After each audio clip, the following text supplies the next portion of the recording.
गोविन्दनामसङ्कीर्तनं गोविन्द गोविन्द जय जानकीकान्तस्मरणं जय जय राम राम गोपिका जीवनस्मरणं गोविन्द गोविन्द जय सद्गुरुनाथ भगवान की समस्त भागवदल को हे गुरु विष्णुं भजे ये गुरु ब्रह्मं भजे ये गुरु कमल नयनं भजे ये गुरु कर कोमलं भजे ये गुरु पाद पंकजं भजे ये गुरु विद्यारूपं भजे ये गुरु ज्ञान वैराग्यं भजे ये गुरु मोक्ष साधनं भजे ये गुरु वेदारूपं भजे ये गुरु वेदात्म स्मरणं भजे ये गुरु सकल सौभाग्यं भजे उन्दिपूत उत्तमने वाळि उयर्वेदनायकने वाळि உலகளந்தமாயவனே வாழி உணர்த்திய நாயகனே வாழி வித்தில்லா பொருளே வாழி விந்தையே வந்தாய் நீ வாழி ஒப்பில்லாமாயவனே வாழி உலகளந்தோனே என் குருவே சரணம் கஸ்தூரி திலகம் லலாட்டபடலே வக்ஷஸ்தலே கௌஸ்துபம் நாசாக்ரே நவமௌக்திகம் கரதலே வேணும் கரே கங்கணம் सर्वांगे हरिचंदनं च कलयन् कंठे च मुक्तावलिं गोपस्त्री परिवेष्टितो विजयते गोपालचूडामणि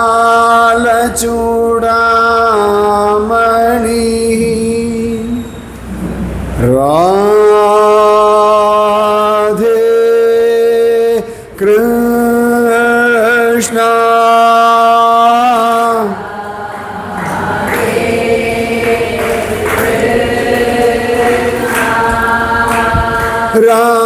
Radhe Krishna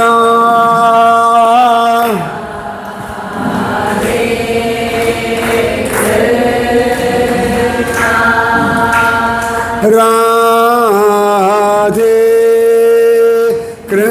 Krishna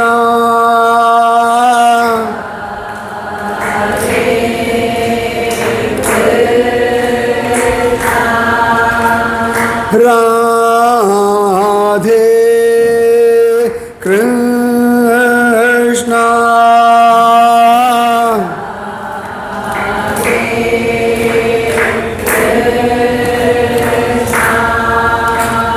Radhe Krishna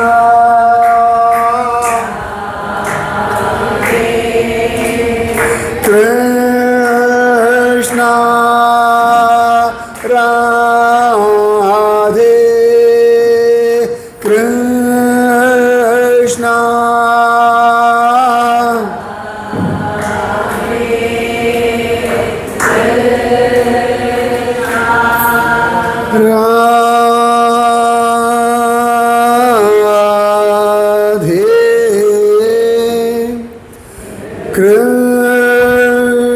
Krishna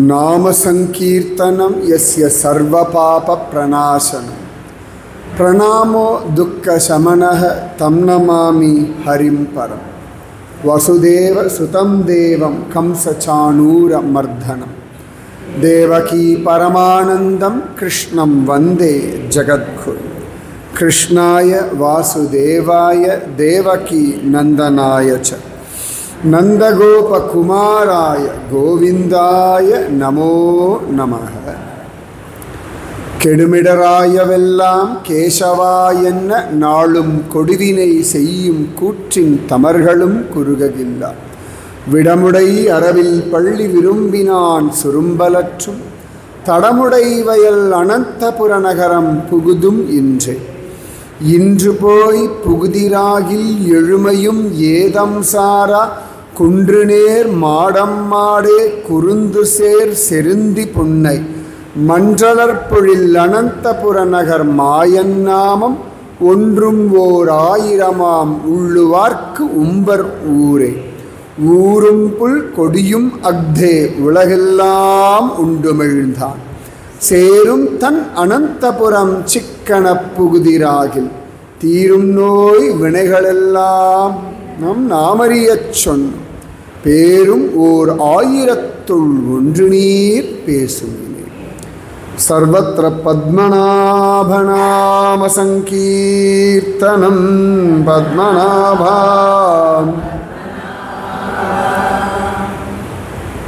ஊரும் புல் கொடியும் அக்தே பகவானுடைய வாகனம் கருட வாகனம் கொடியும் அக்தே கருட கொடி இன்னைக்கு பத்மநாபர் கருட வாகனம் கொடியேற்றம்னு சொல்லுவோம் பத்மநாபருடைய கொடிமரத்தில் ஒரு கொடி ஏற்றுவான் கிருஷ்ணனுடைய கொடிமரத்தில் ஒரு கொடி ஏற்றுவான் ரெண்டு கொடியுமே கருடாழ்வார் தான் ஊரும் புல் கொடியும் அக்தே ஆழ்வார் பாசனம் அப்படியே உற்சவம் பார்த்துருக்கார் ஆழ்வார் அதான் சொல் பகவான் போகிறதும் கருட வாகனத்தில் அவனோட கொடியும் கருட கொடி கருடத்வஜக ரொம்ப அழகாக இருக்கும் இந்த கருடத்வஜ அப்படின்றது ஊரும் புல் கொடியும் அக்தே உலகெல்லாம் உண்டு உமிழ்ந்தான் பெரியவாள்லாம் வர்ணிக்கும் பொழுது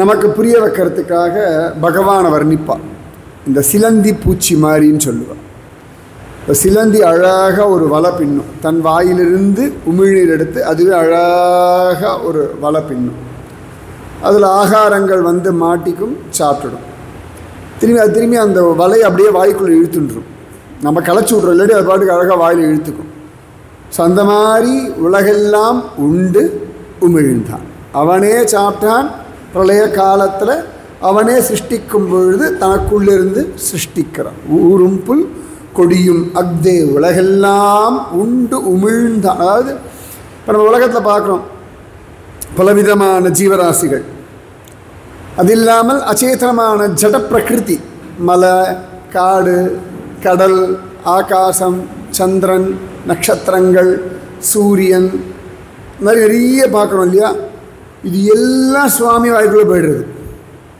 இது எல்லாம் திரும்பியும் பகவான் சிருஷ்டிக்கிறான் இதைத்தான் யசோதை பார்க்குறான் இது எல்லாம் அவனுக்குள்ளே பார்க்குறான் ஊரும் புல் கொடியும் மக்தே உலகெல்லாம் உண்டு உமிழ்ந்தான் சேரும் தன் அனந்தபுரம் ரெண்டு நாளாக நல்லா தணுப்பாக தான் இருக்குது திருவனந்தபுரம் நல்ல தடுப்பாக இருக்குது அப்படின்றோம் இல்லையா, ஆழ்வார் சொல்கிறார்.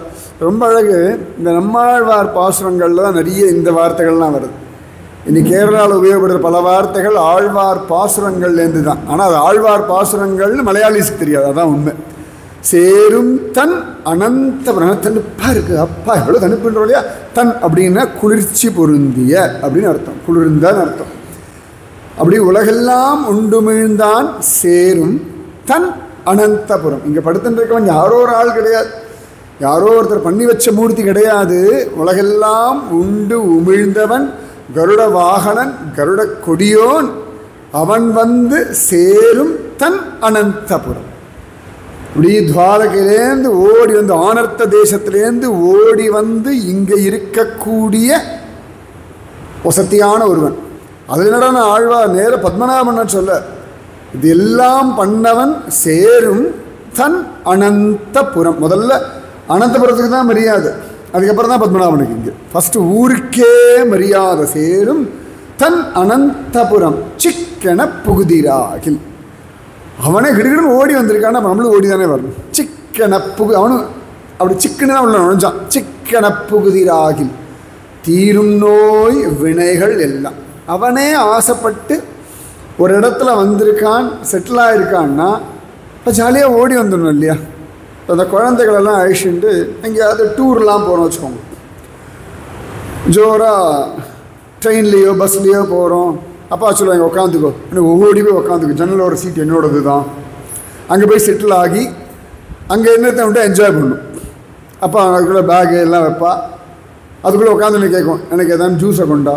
அம்மா சொல்லுவாள் ட்ரெயினில் சமத்தா ஏற வரைக்கும் ஒன்றும் தரமாட்டேன், ஏறின பிறகு சாக்லேட் தரும். கரெக்டாக ஞாபகம் ஏறி உட்காந்து சாக்லேட் நான் சமத்தா வந்தேன். அந்த மாதிரி பத்மநாபனுடைய திருவனந்தபுரம் அவன் வந்து சேர்ந்து விட்டான். இப்போ உள்ள நுழைஞ்சாச்சுன்னா உனக்கு என்ன பிரயோஜனம்? அவன் தான் எனக்கு என்ன பிரயோஜனம்? சிக்கன புகுதிராகில் தீரும் நோய் வினைகள் எல்லாம். முக்கியமாக சம்சார நோயே போயிடுன்ற. நம்ம குட்டி குட்டியாக பிபி டயபெட்டிஸ் இதெல்லாம் பேசிகிட்டு இருக்கோம். ஆழ்வார் சொல்கிறார் எல்லாத்துக்கும் வேறு சம்சார வியாதி தானே, அந்த வியாதியே சரியாகப்படும். இங்கே வந்தாச்சு இல்லையா, தீரும் நோய். இந்த சம்சார வியாதி போயிடும். வியாதி இருந்தால் தானே வினைகள். இந்த வியாதியே இல்லைன்னா வினைகள் கிடையாது, கர்ம வினைகளே கிடையாது. பிறந்தா தானே கர்ம வினை, பிறக்கவே இல்லை. சம்சாரத்துக்குள்ளேயே மாட்டிக்கல அப்படின்னா தீரும் நோய் வினைகள் எல்லாம் தின்னம்.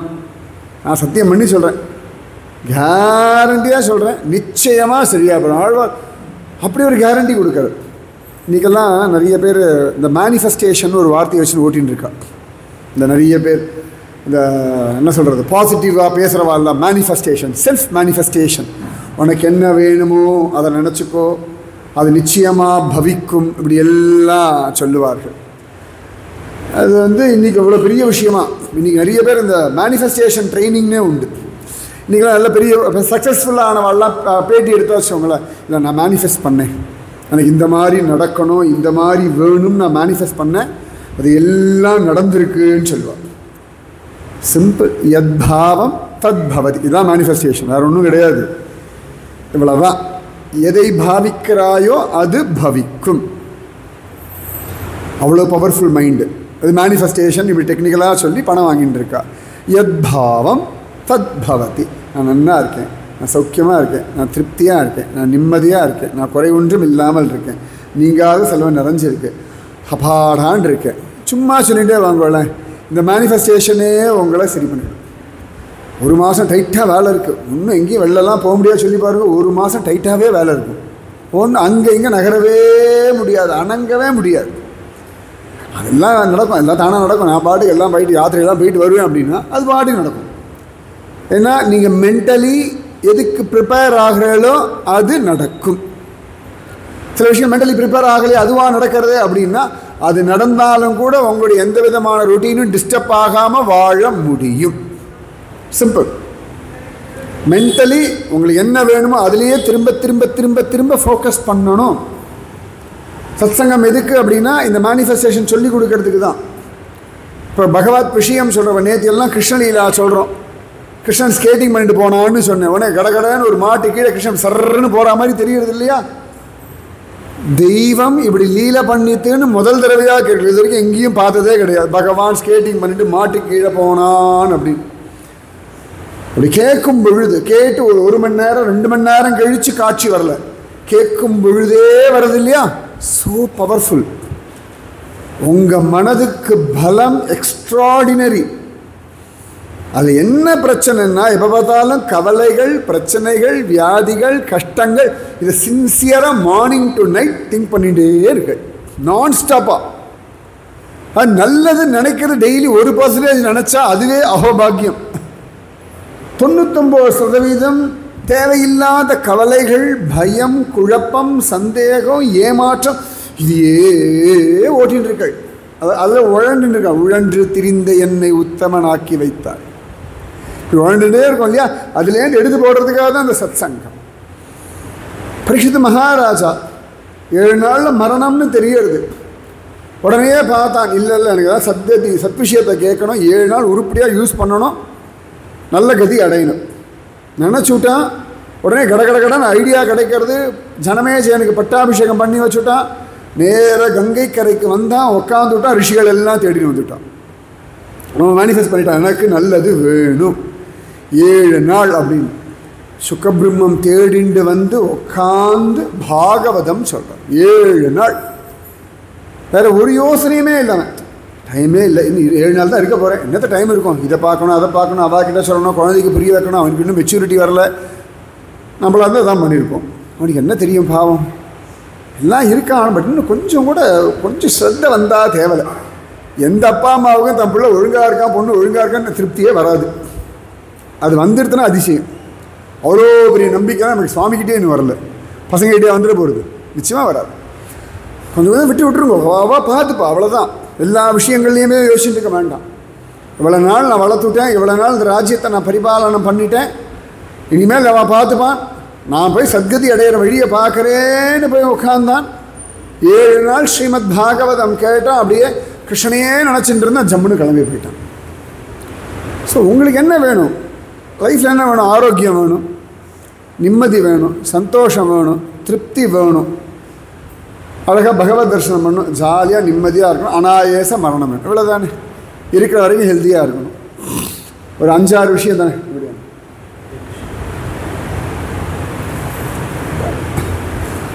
உங்களுக்கு திரும்ப திரும்ப வேண்டியது ஒரு 7-8 விஷயம். குடும்பம் நன்னா இருக்கணும், குழந்தைகள் நன்னா இருக்கணும், ஃபேமிலி நன்னா இருக்கணும். நன்னா இருக்கணும்னு நினச்சா போதுமே, இதை நினச்சிட்டே இருக்கோம்ல. இதுக்கு ஒன்றும் கஷ்டம் கிடையாது. ஒன்றும் பைசாலாம் கொடுக்க வேண்டாம். இதை நினைப்பது இவ்வளோ, இது இப்படிலாம் நினைக்கணும்னா இவ்வளோ பைசா கொடுக்கணும் அப்படிலாம் ஒன்றுமே கிடையாது. இப்படிலாம் நினைக்கணும்னா நீங்கள் பத்மாசனம் போட்டுண்டு சின்முதிரையை வச்சுண்டு காத்தால் சாப்பிடாமல் கொள்ளாமல் உட்காந்துண்டு விரதம் இருந்து நினைக்கணும், ஒன்றும் கிடையாது. வெறும நினைவுகள் தான், தாட் ப்ராசஸ் தான். சிம்பிள், ரொம்ப சிம்பிள். சஷ்டி விரதம் இருக்கணும். சஷ்டி விரதம் இருக்கணும். உடம்பெல்லாம் டயர்டாகிடும், தலையெல்லாம் ஒரு மாதிரி இருக்கும், ஒரே கூட்டமாக இருக்கும், முருகனை போய் பார்க்க முடியாது. நீங்கள் ரெடியாகியாச்சு. எதுக்கிட்டானா கோவில் போகாமல் இருக்கிறதுக்கு, விரதம் வந்தால் டயர்டாகிறதுக்கு, உடம்பு முடியாமல் போகிறதுக்கு மென்டலி ப்ரிப்பேர் பண்ணி விரதமே இருக்க ஆரம்பிக்கல. அதுக்கு 3 நாள் முன்னாடியே. அதில் வேறு மழையில் வேறு நினச்சேன்னா ஒரு மாதிரி மூக்கெல்லாம் ஒரு மாதிரி பண்ணுறது, தொண்டையெல்லாம் ஒரு மாதிரி பண்ணுறது, எல்லாம் கரெக்டாக யத்பாவம் தத் பவதி. அதனால் பி கிளியர். திரும்ப மைண்ட் இப்படி தான் ஏமாற்றும், மனசு இப்படி தான் ஏமாற்றும். திரும்ப திரும்ப உங்களுக்கு என்ன வேணுமோ அதில் ஃபோக்கஸ். குழந்தை கஷ்டப்பட்டு இருக்கா, குழந்தைக்கு பிரச்சனையாக இருக்குது, என்ன பண்ண போகிறான்னு தெரியல, நல்லபடியாக இருக்கணுமே. இந்த நல்லபடியாக இருக்கணுமேன்றதே ஆரம்பத்தை சொல்லிடலாமே. கஷ்டப்படுறான், ஆஃபீஸில் பிரச்சனையாக இருக்குது, ஒன்றும் சரியாமைய மாட்டேங்கிறது, கல்யாணத்துக்கு ஒன்றும் கிடைக்க மாட்டேங்கிறது, பொண்ணு இப்படி இருக்கா, பையன் அப்படி இருக்கா, மாப்பிள்ளை அப்படி. திரும்பி பாருங்க, கரெக்டாக எதெல்லாம் பிரச்சனையோ பியூட்டிஃபுல்லாக டெலஸ்கோப் வச்சு மைக்ரோஸ்கோப் வச்சு ஜூம் பண்ணி பார்த்து அதையே நினச்சிட்டு இருக்கு. இது நல்லதையே நினைக்கக்கூடாது. யாராவது தடுத்தாலாம்? யாரும் தடுக்கலையே. மல்லிகைப்பூ வாங்கியாச்சு, தானாக மலரும், தானாக குப்புன்னு மனம் வீசும், அவ்வளோதானே. வாசனை அனுபவிச்சா போதும். மல்லிகைப்பூ வைக்கிறேன், அது வேற மலரும், மலர்ந்து போயிடும் அப்படின்னா அது மலரதான் போகிறது, என்ஜாய் பண்ண வேண்டியதானே.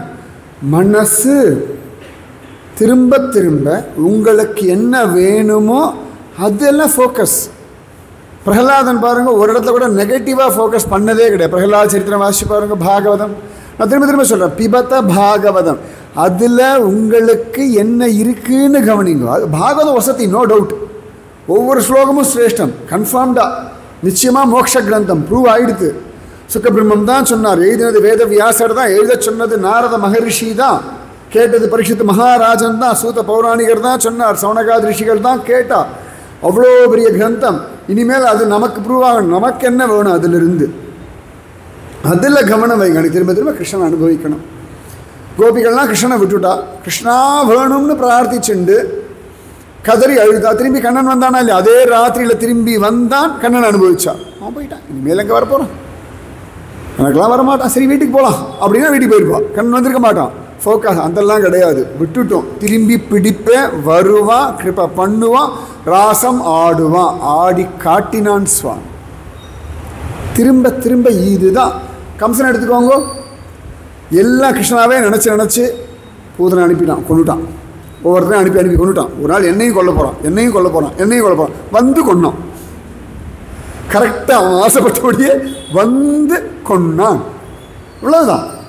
மனசு உங்களுக்கு என்ன வேணும், திரும்பி ரொம்ப சின்னதுதான், உங்களுக்கு தேவை ரொம்ப குறைவு. இவ்வளோ பெரிய லைஃப்ன்ற என்ன வேணும், நல்லா பசி எடுக்கணும், சாப்பிடணும், சாப்பிட்டது ஜீரணமாகணும், அழகாக வீடு வாசல் குழந்தை குட்டி பேரன் பேத்தி, ஆரோக்கியமான சரீரம், நல்ல சத்சங்கம், யாத்திரை போகணும், பந்துக்களோடு இருக்கணும், ஆனந்தமாக இருக்கணும், பகவத் தரிசனம் கிடைக்கும். இவ்வளோதானே. இதையே திரும்ப திரும்ப திரும்ப திரும்ப இதான் வேணும்னு கேட்டுருக்கோம். என்ன எடுத்து போடுறது, எதையோ நினைக்கிறத காட்டிலும் இதை நினைக்கிறது ஈஸி தானே. இப்போ உட்காந்து ராமாயணம் சொல்கிறோம், பாகவதம் சொல்கிறோம், கண்ணெதிர்க்க அந்த சீன் போடுறதான்னா மனசுக்குள்ளே ஓடுறது, சொல்ல சொல்ல கேட்க கேட்க. இப்போ ராமன் சக்கரவர்த்தி திருமகன் ராம் லல்லா டக்குன்னு வருதா இல்லையா. இப்போ எல்லோரும் நேரம் அயோத்தியா போய் பார்க்கல, ஆனால் அத்தனை வாட்டி ஃபோட்டோ பார்த்துருக்கள், மொபைலில் பார்த்துருக்கள். ராம் லல்லான்னு உட்காந்துட்டு ராம்லல்லா யாருக்காவது தெரியுறதா? சத்தியமாக தெரியாது. ஏன்னா நின்றுருக்க ராம்லல்லா தான் எல்லாரும் போட்டிருக்கா. இங்கே உட்காந்துட்டு அயோத்தியா போகாமல் ஒரு மொபைலில் பார்த்ததுக்கு ராம்லல்லா உங்கள் மனசில் ஆவிர்பவிப்பான்னா த பவர் ஆஃப் மைண்ட். அவ்வளவு பவர்ஃபுல். நாங்கள் அயோத்தியாவில் போய் லைனில் நிற்கலை, கூட்டம் இல்லை, ஒரு க்ஷணம் ராம்லல்லா. எனக்கு என்ன கஷ்டம்னா, அப்போ கூட கூட்டத்தினுடைய தான் ராம்லல்லாவை பார்ப்பேன், தனியாக நின்று பார்க்க மாட்டேன். நான் ராம்லல்லாவை ஏகாந்தமாக நான் பாட்டுக்கு நிற்கிறேன் பார்க்குறேன்னு கற்பனை பண்ணி பாருங்க. அங்கேயும் ஒரு 10 பேர் கூட்டத்தை வச்சு தான் பார்க்குறோம் நம்ம. அதான் கஷ்டமே. அந்த மனசு ஜம்முன்னு அப்படி எவ்வளவு முடியுமோ அது தேவையில்லாதெல்லாம் அப்படியே குறைச்சுட்டே வாங்கும். குறைக்க குறைக்க குறைக்க மனசு அப்படியே விஸ்தாரமாக ஆகும். இந்த பூசலார் நாயனார்னு ஒருத்தர் உண்டு, நாயன்மார்கள். ஹிருதயத்தில் கோவில் கட்டினார் சிவபெருமானுக்கு. இந்த கோவில் எங்கே இருக்குன்னு தெரியுமா? திருநின்ற ஊர். என்ன கோவில் பேர், இந்த சுவாமி பேர் ஹிருதயாலீஸ்வரர்னு பேர். ஹிருதயத்தில் ஆலயம் அமைச்சு அதில் வந்த சிவபெருமான். அவருக்கு அவ்வளோ கோவில் கட்டணும்னு ஆசை. ஊரில் யாரும் பைசா கொடுக்கல. சரி போங்கடா உட்காந்துன்னு மனசுக்குள்ளேயே அவர் கடக்கால் வெட்டி ஆளை கூப்பிட்டு உட்கார வச்சு கல் கட்டி இந்த ஹைட்டில் கட்டணும், இப்படி டிசைன் இருக்கணும்னு வெளியில் பண்ண வேண்டியது எல்லாம் மனசுக்குள்ளே அப்படியே பண்ணி பண்ணி பண்ணி பண்ணி கோவில் கட்டிட்டார். மனசுக்குள்ளேயே கோவில் கட்டி மனசுக்குள்ளேயே கும்பாபிஷேகத்துக்கு டேட்டும் குறிச்சுட்டார். அதே நாள் காஞ்சிபுரத்தில் ராஜா, பல்லவ ராஜா, அவன் ஒரு கோவில் கட்டி கும்பாபிஷேகம். அன்றைக்கி ராத்திரி சொப்பனத்தில் சிவபெருமான் வந்துவிட்டார். சாரி, நாளைக்கு நான் ரொம்ப பிஸி, டேட் கிடையாது, நீ கும்பாபிஷேக டேட்டை மாற்றுன்னுட்டார் ராஜாவுக்கு. ராஜா வந்து, சுவாமி என்ன? இல்லை, நாளைக்கு திருநின்ற ஊரில் கும்பாபிஷேகம் இருக்குது, என் பக்தன் கட்டியிருக்க கோவில், அதனால் நாளைக்கு டேட் கிடையாது, நீ வேறு டேட் மாற்றிக்கோன்னுட்டார். ராஜா சரி சந்தோஷம், நான் அந்த கும்பாபிஷேகத்துக்கு வரேன். ராஜா கிளம்பி வந்துட்டான். ஊரில் எல்லாத்தையும் கேட்டீங்க, கும்பாபிஷேகம்லாம் ஒன்றும் கிடையாது, கோவிலே யாரும் கட்டலையே. எல்லோரும் இப்படி பார்த்துட்டு இருக்கா. ஒரே ஒருத்தர் மட்டும் சொன்னார், இந்த ஊரில் ஒருத்தர் இருக்கார், பூசலார் நாயனார்னு பேர். எல்லார்ட்டையும் சிவன் கோவில் கட்டணும் கட்டணும் கட்டணும்னு பைசா கேட்டார், அவனும் தரல. அப்போதே வாய் மூடி மௌனமாக உட்காந்து விட்டார். சாப்பிட்றதுக்கு எழுந்துப்பார், இப்படி எங்கேயாவது குளிக்க போவாது, அவ்வளோதான், மசமத்தை உட்காந்துட்டே இருப்பார். ஆனால் அவர் முகத்தை பார்த்தா என்னமோ ஒரு கான்வர்சேஷன் உள்ளே ஓடின்னு இருக்குன்னு மட்டும் தெரியும். ஏதோ பைத்தியம் மாதிரி செய்யலாம் காட்டியிருக்கார். உள்ளுக்குள்ளே கோவில் கட்டும்போது இன்ஸ்ட்ரக்ஷன் கொடுத்துட்டுருக்காருல, அதெல்லாம் வெளியில் பைத்தியம் மாதிரி சிக்னல் கொடுத்துட்டுருக்கார். அவரை வேணால் கேட்டு பாருங்கோ, மேபி அவருக்கு தெரிஞ்சிருக்கலாம்னுட்டார். ராஜா வந்து பார்த்தா ஒரே காடு, நடுவில் ஒருத்தர் உட்காந்துட்டு இருக்கார்.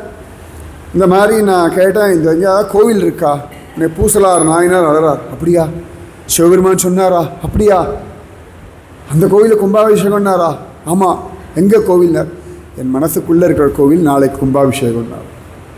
ராஜா அழுதுட்டான். மனசுக்குள்ளேயா கோவில்? ஆமாம். இப்போ பார்த்துக்கோங்க, வெளியில் கட்டுற கோவில் கும்பாபிஷேகத்தை நிறுத்திட்டு மனசுக்குள்ளே இருக்கிற கோவில் கும்பாபிஷேகத்தை சிவபெருமான் ரொம்ப பிஸியாம். மனசில் ஒரு கோவில் கட்ட முடியும்னா அவ்வளோ பெரிய கெப்பாசிட்டி இருக்கணும். அதன் பிறகு அன்றைக்கி அவர் மனசுக்குள்ளேயே கும்பாபிஷேகம் பண்ணுறார்.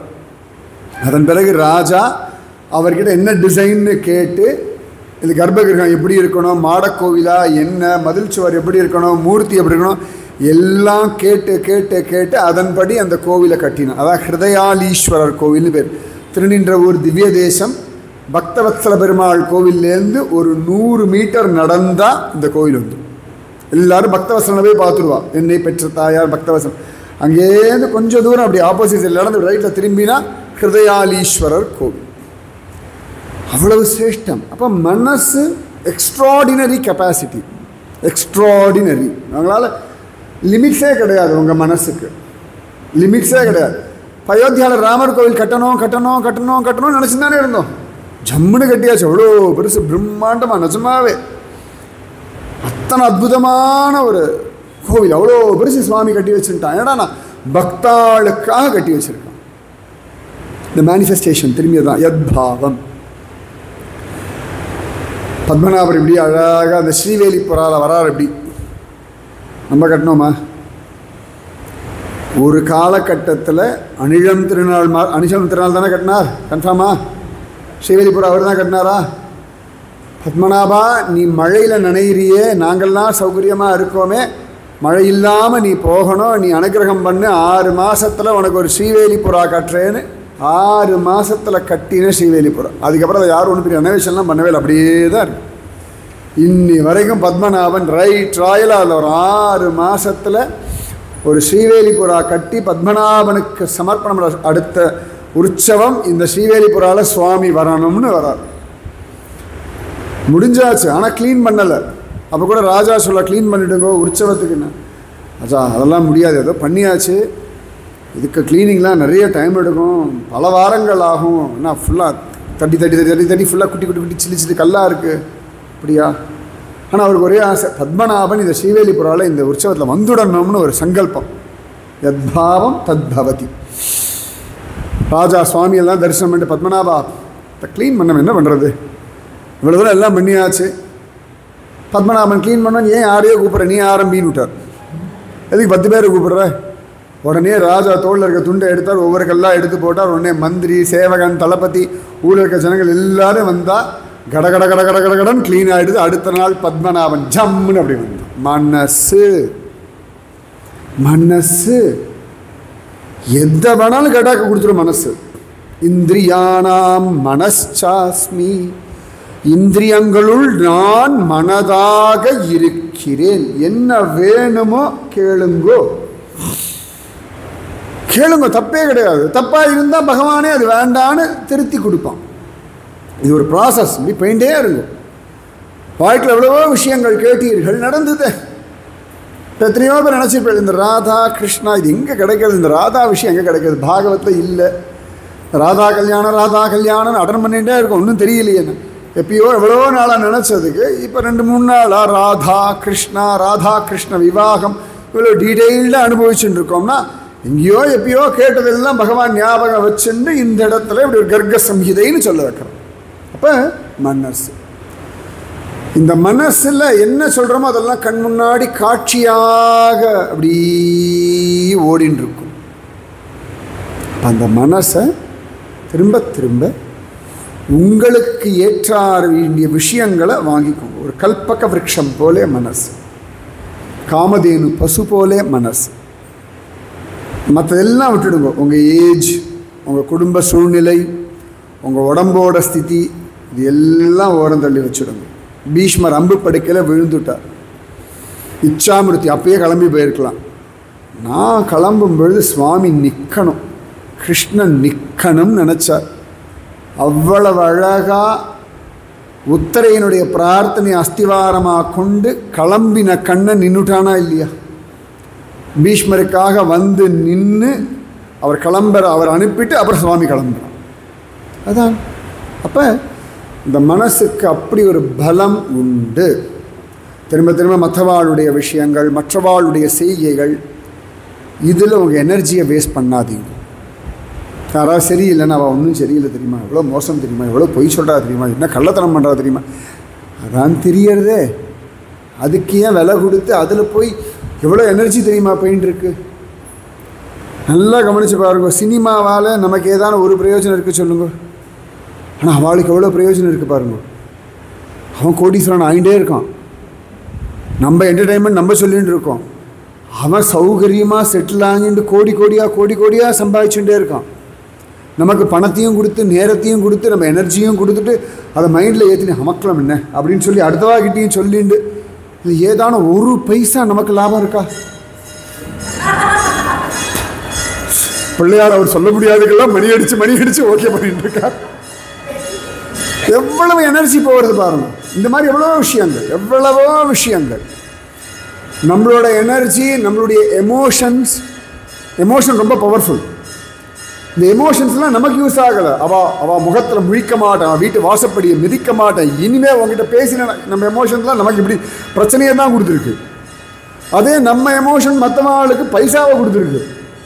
அவன் சௌகரியமாக இருக்கான், அவன் நிம்மதியாக இருக்கான். அப்போ இந்த எமோஷன்ஸ் எல்லாம் உங்களுக்கு திருப்பிக்கோங்க, உங்களுக்கு பாசிட்டிவாக மாற்றிக்கோங்க.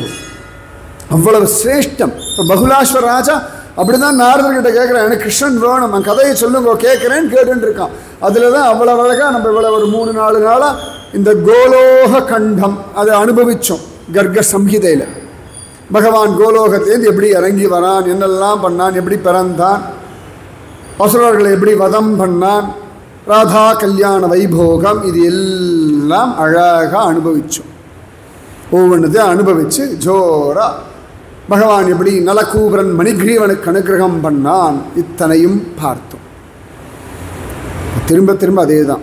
உங்களுக்கு என்ன வேணுமோ அதில் ஃபோக்கஸ் பண்ணுங்கோ. நிம்மதியாக இருக்கணும், சந்தோஷமாக இருக்கணும், திருப்தியாக இருக்கணும், ஆரோக்கியமாக இருக்கணும், ஆனந்தமாக இருக்கணும், குதூகலமாக இருக்கணும், நிறைய யாத்திரை போகணும், நல்ல கோவில்கள் தரிசனம் பண்ணணும், நன்னா பாராயணம் பண்ணணும், நன்னா சத்சங்கம் கேட்கணும், நிறைய பகவத் அனுபவம் வேணும். கேளுங்க, இவ்வளோதான் வேணும். சாகிற வரைக்கும் சாப்பாடு வேணும், சாப்பிட்றது ஜீரணமாகணும், அவ்வளோதான். என்ன வேணுமோ கேட்டுட்டே இருக்கும். பைத்திய கிளிப்பிள்ளை மாதிரி கேளுங்க. இது ப்ராசஸ். ஒரு நாள் கேட்டுட்டேன் இல்லை, திரும்பி கேட்டுட்டே இருக்கும். அது நடக்குமா நடக்காத அப்புறம் பார்த்துக்கலாம். கேட்குறது சந்தோஷம். சுவாமியோட பேசுறதுக்கு ஒரு ஆப்பர்ச்சுனிட்டி கிடைக்கிறது இல்லை. சுவாமிகிட்ட கேட்கறதுக்கான ஒரு ஆப்பர்ச்சுனிட்டி கிடைக்கும் பொழுது கேட்டுகிட்டே இருக்க வேண்டாம். இப்போ குழந்தைகிட்ட உனக்கு என்ன வேணும்னு கேளுங்கோ, லிஸ்ட்டு போடும் கடன்னு. நல்லா கவனிச்சு பாருங்க. குழந்தைகள் தனக்கு வேண்டாததை லிஸ்ட்டே போடாது. எனக்கு சாக்லேட் வேணும், பிஸ்கட் வேணும், கேக் வேணும், வெளில போகணும், டாட்டா போகணும், எனக்கு வெளில போக வேண்டாம், இப்படிலாம் கேட்காது. என்ன பர்டிகுலர், அதனால தான் குழந்தைகள் கேட்குறது நடக்கிறதுனா என்ன வேணுமோ அதில் மட்டும்தான் ஃபோக்கஸ் அவளுக்கு. அவ்வளோதான். அதுக்கு மேலே வேறு எதுலையும் ஃபோக்கஸே பண்ணாது குழந்தைகள். அவள் சிரிச்சுட்டே இருக்கணும். எப்போயும் அழுதா கூட என்ன காரணம் கிடைக்கும், அழுகி விட்டுட்டு சிரிக்கலான்னு தான் காத்துட்டு இருக்கும். நமக்கு சிரிக்கிறதுக்கு 1000 காரணம். என்னத்தை சொல்கிறது, ஏதோ போயிட்டு இருக்கு, எல்லாம் மோசம், ஒன்றும் சொல்கிறா போல இல்லை, இப்படி தான் சொல்லிட்டு இருக்கா.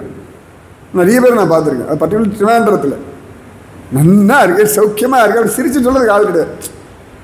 அது எப்படி இருக்குன்னு கேட்குறதே விட்டுவிட்டேன். இப்போல்லாம் நல்லா இருக்காது இல்லையா அப்படின்ட்டு நானே முடிச்சு விடுறது. எதுக்கு வம்பு, நல்லா தானே இருக்காது, பார்த்தாலே தெரியும் சௌக்கியமாக இருக்குது, முடிச்சாச்சு, எதுக்கு? அதுவே அவளுக்கு அப்பா அடா ஹைப்பு, நல்லா தான் இருக்கேன், உண்மையாக நல்லா தான் இருக்காள். நான் ஒன்றும் உங்கள் மனசை ஏமாத்துறதுக்காக சொல்லு, நிஜமாவே சுவாமி ரொம்ப சௌக்கியமாக வச்சுருக்கார். நந்தகோபரி யசோத ஆனந்தமாக எல்லாம் பண்ணிட்டு இருக்கா. கோலோக கண்டம் அப்படி முடிச்சுடுறார். அடுத்தது ஆரம்பிக்கிறார். இப்போ தான் பிருந்தாவன கண்டம் ஆரம்பம். இப்போ தான் பிருந்தாவனத்தை பற்றி ஆரம்பிக்கிறார். அதுலேயும் முதல்ல அழகாக ஒரு தியான ஸ்லோகம் இருக்கு.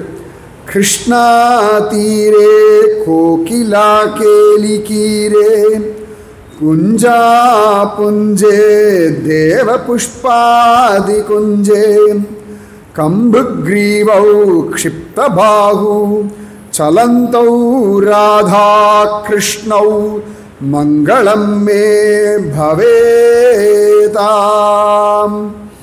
அவ்வளவு அழகா தியான ஸ்லோகம். யமுனையினுடைய கரையில் குயில்கள்லாம் விளையாடுறா, குயில்கள் அழகான கிளிகள்லாம் இருக்கும் சஞ்சரிக்கக்கூடிய இடத்துல குஞ்சா புஞ்சத்தில் மகிழ்ந்து பாரிஜாதம் போன்றான விருட்சங்களுக்கு நடுவில் இருக்கக்கூடிய குஞ்சத்தில் சங்கம் போன்ற அழகான கழுத்துகள் எல்லாம் உடைய 2 பேர் ராதையும் கண்ணனும் ஒருத்தர் தோள் மேலே இன்னொருத்தர் கை போட்டுண்டு இப்படி நடக்கிறாள் ராதையும் கிருஷ்ணனும்.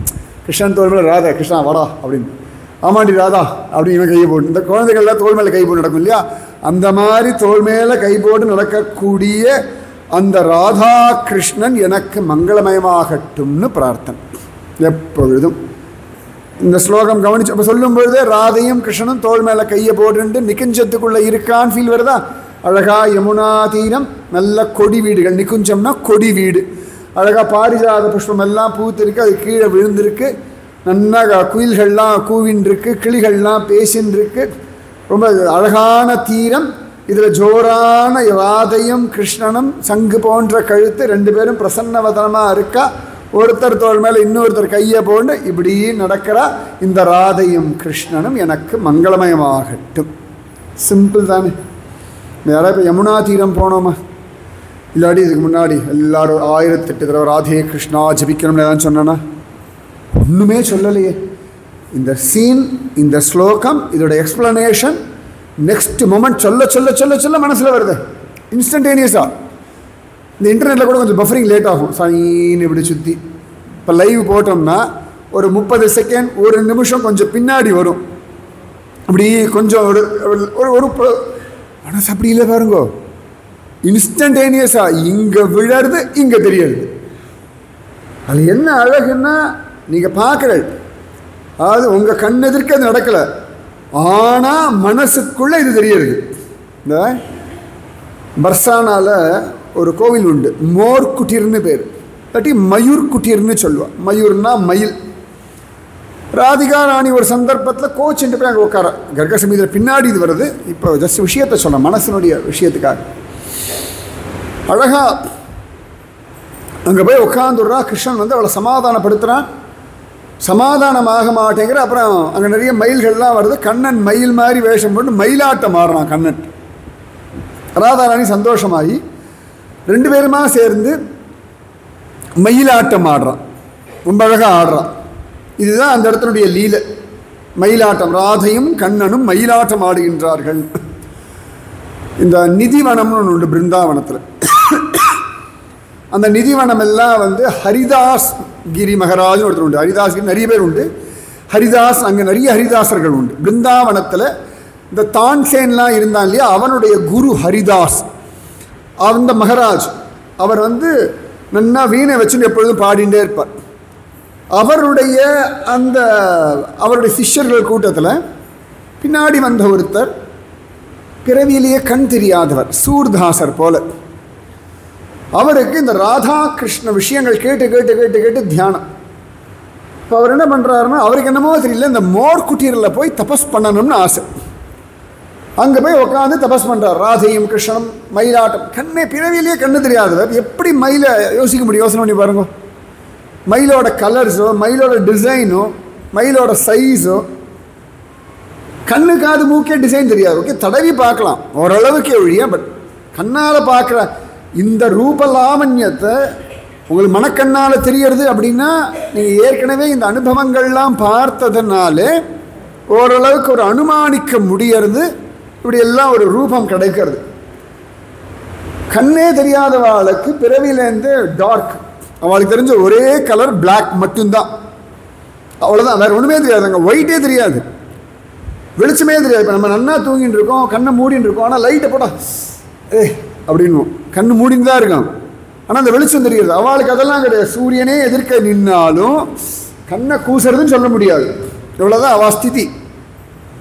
அவர் அங்கே போய் உட்காந்து தியானம் பண்ணுறார்.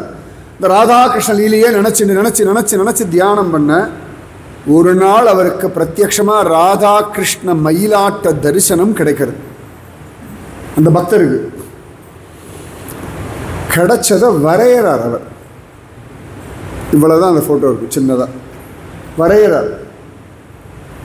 கண்ணு தெரியாத எப்படி வரைய முடியும்? நீங்கள் கற்பனை கூட பண்ணி பார்க்க முடியாது. வரைகிறார்.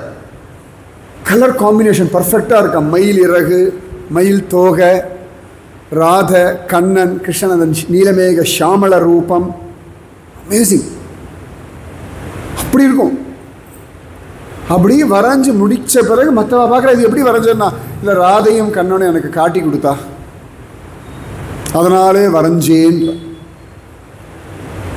கண்ணு தெரியாத ஒருத்தருக்கு இதை கேட்டு அதை மனசை ஃபோக்கஸ் பண்ணும் பொழுது இன்னி வரைக்கும் அந்த மயூர் குட்டீர் மோர் குட்டீரில் இந்த ஃபோட்டோ தான் பூஜை.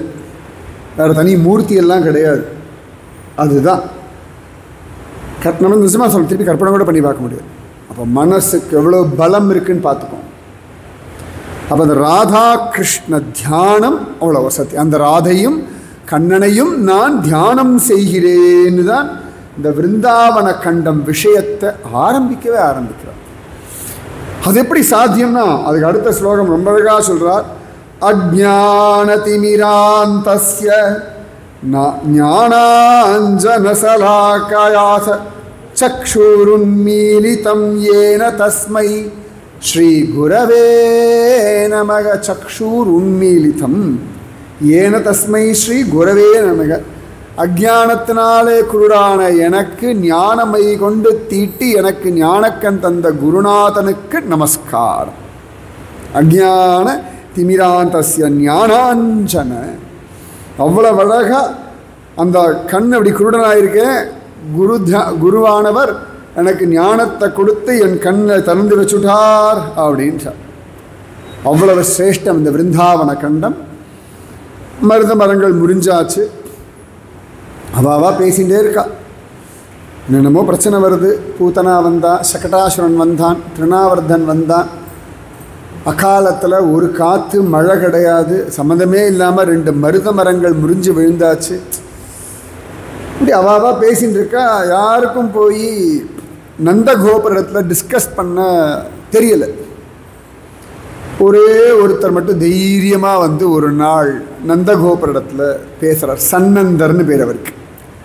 சனந்தர் இல்லை, சன்னந்தர் அப்படின்னு அவருக்கு பெயர். அவர் ஒரு நாள் ரொம்ப அழகாக சொல்கிறார், ஒன்று பண்ணலாமா, பேசாமல் நம்ம இந்த மகாவனத்தை விட்டுவிட்டு கிளம்பிடலாமே.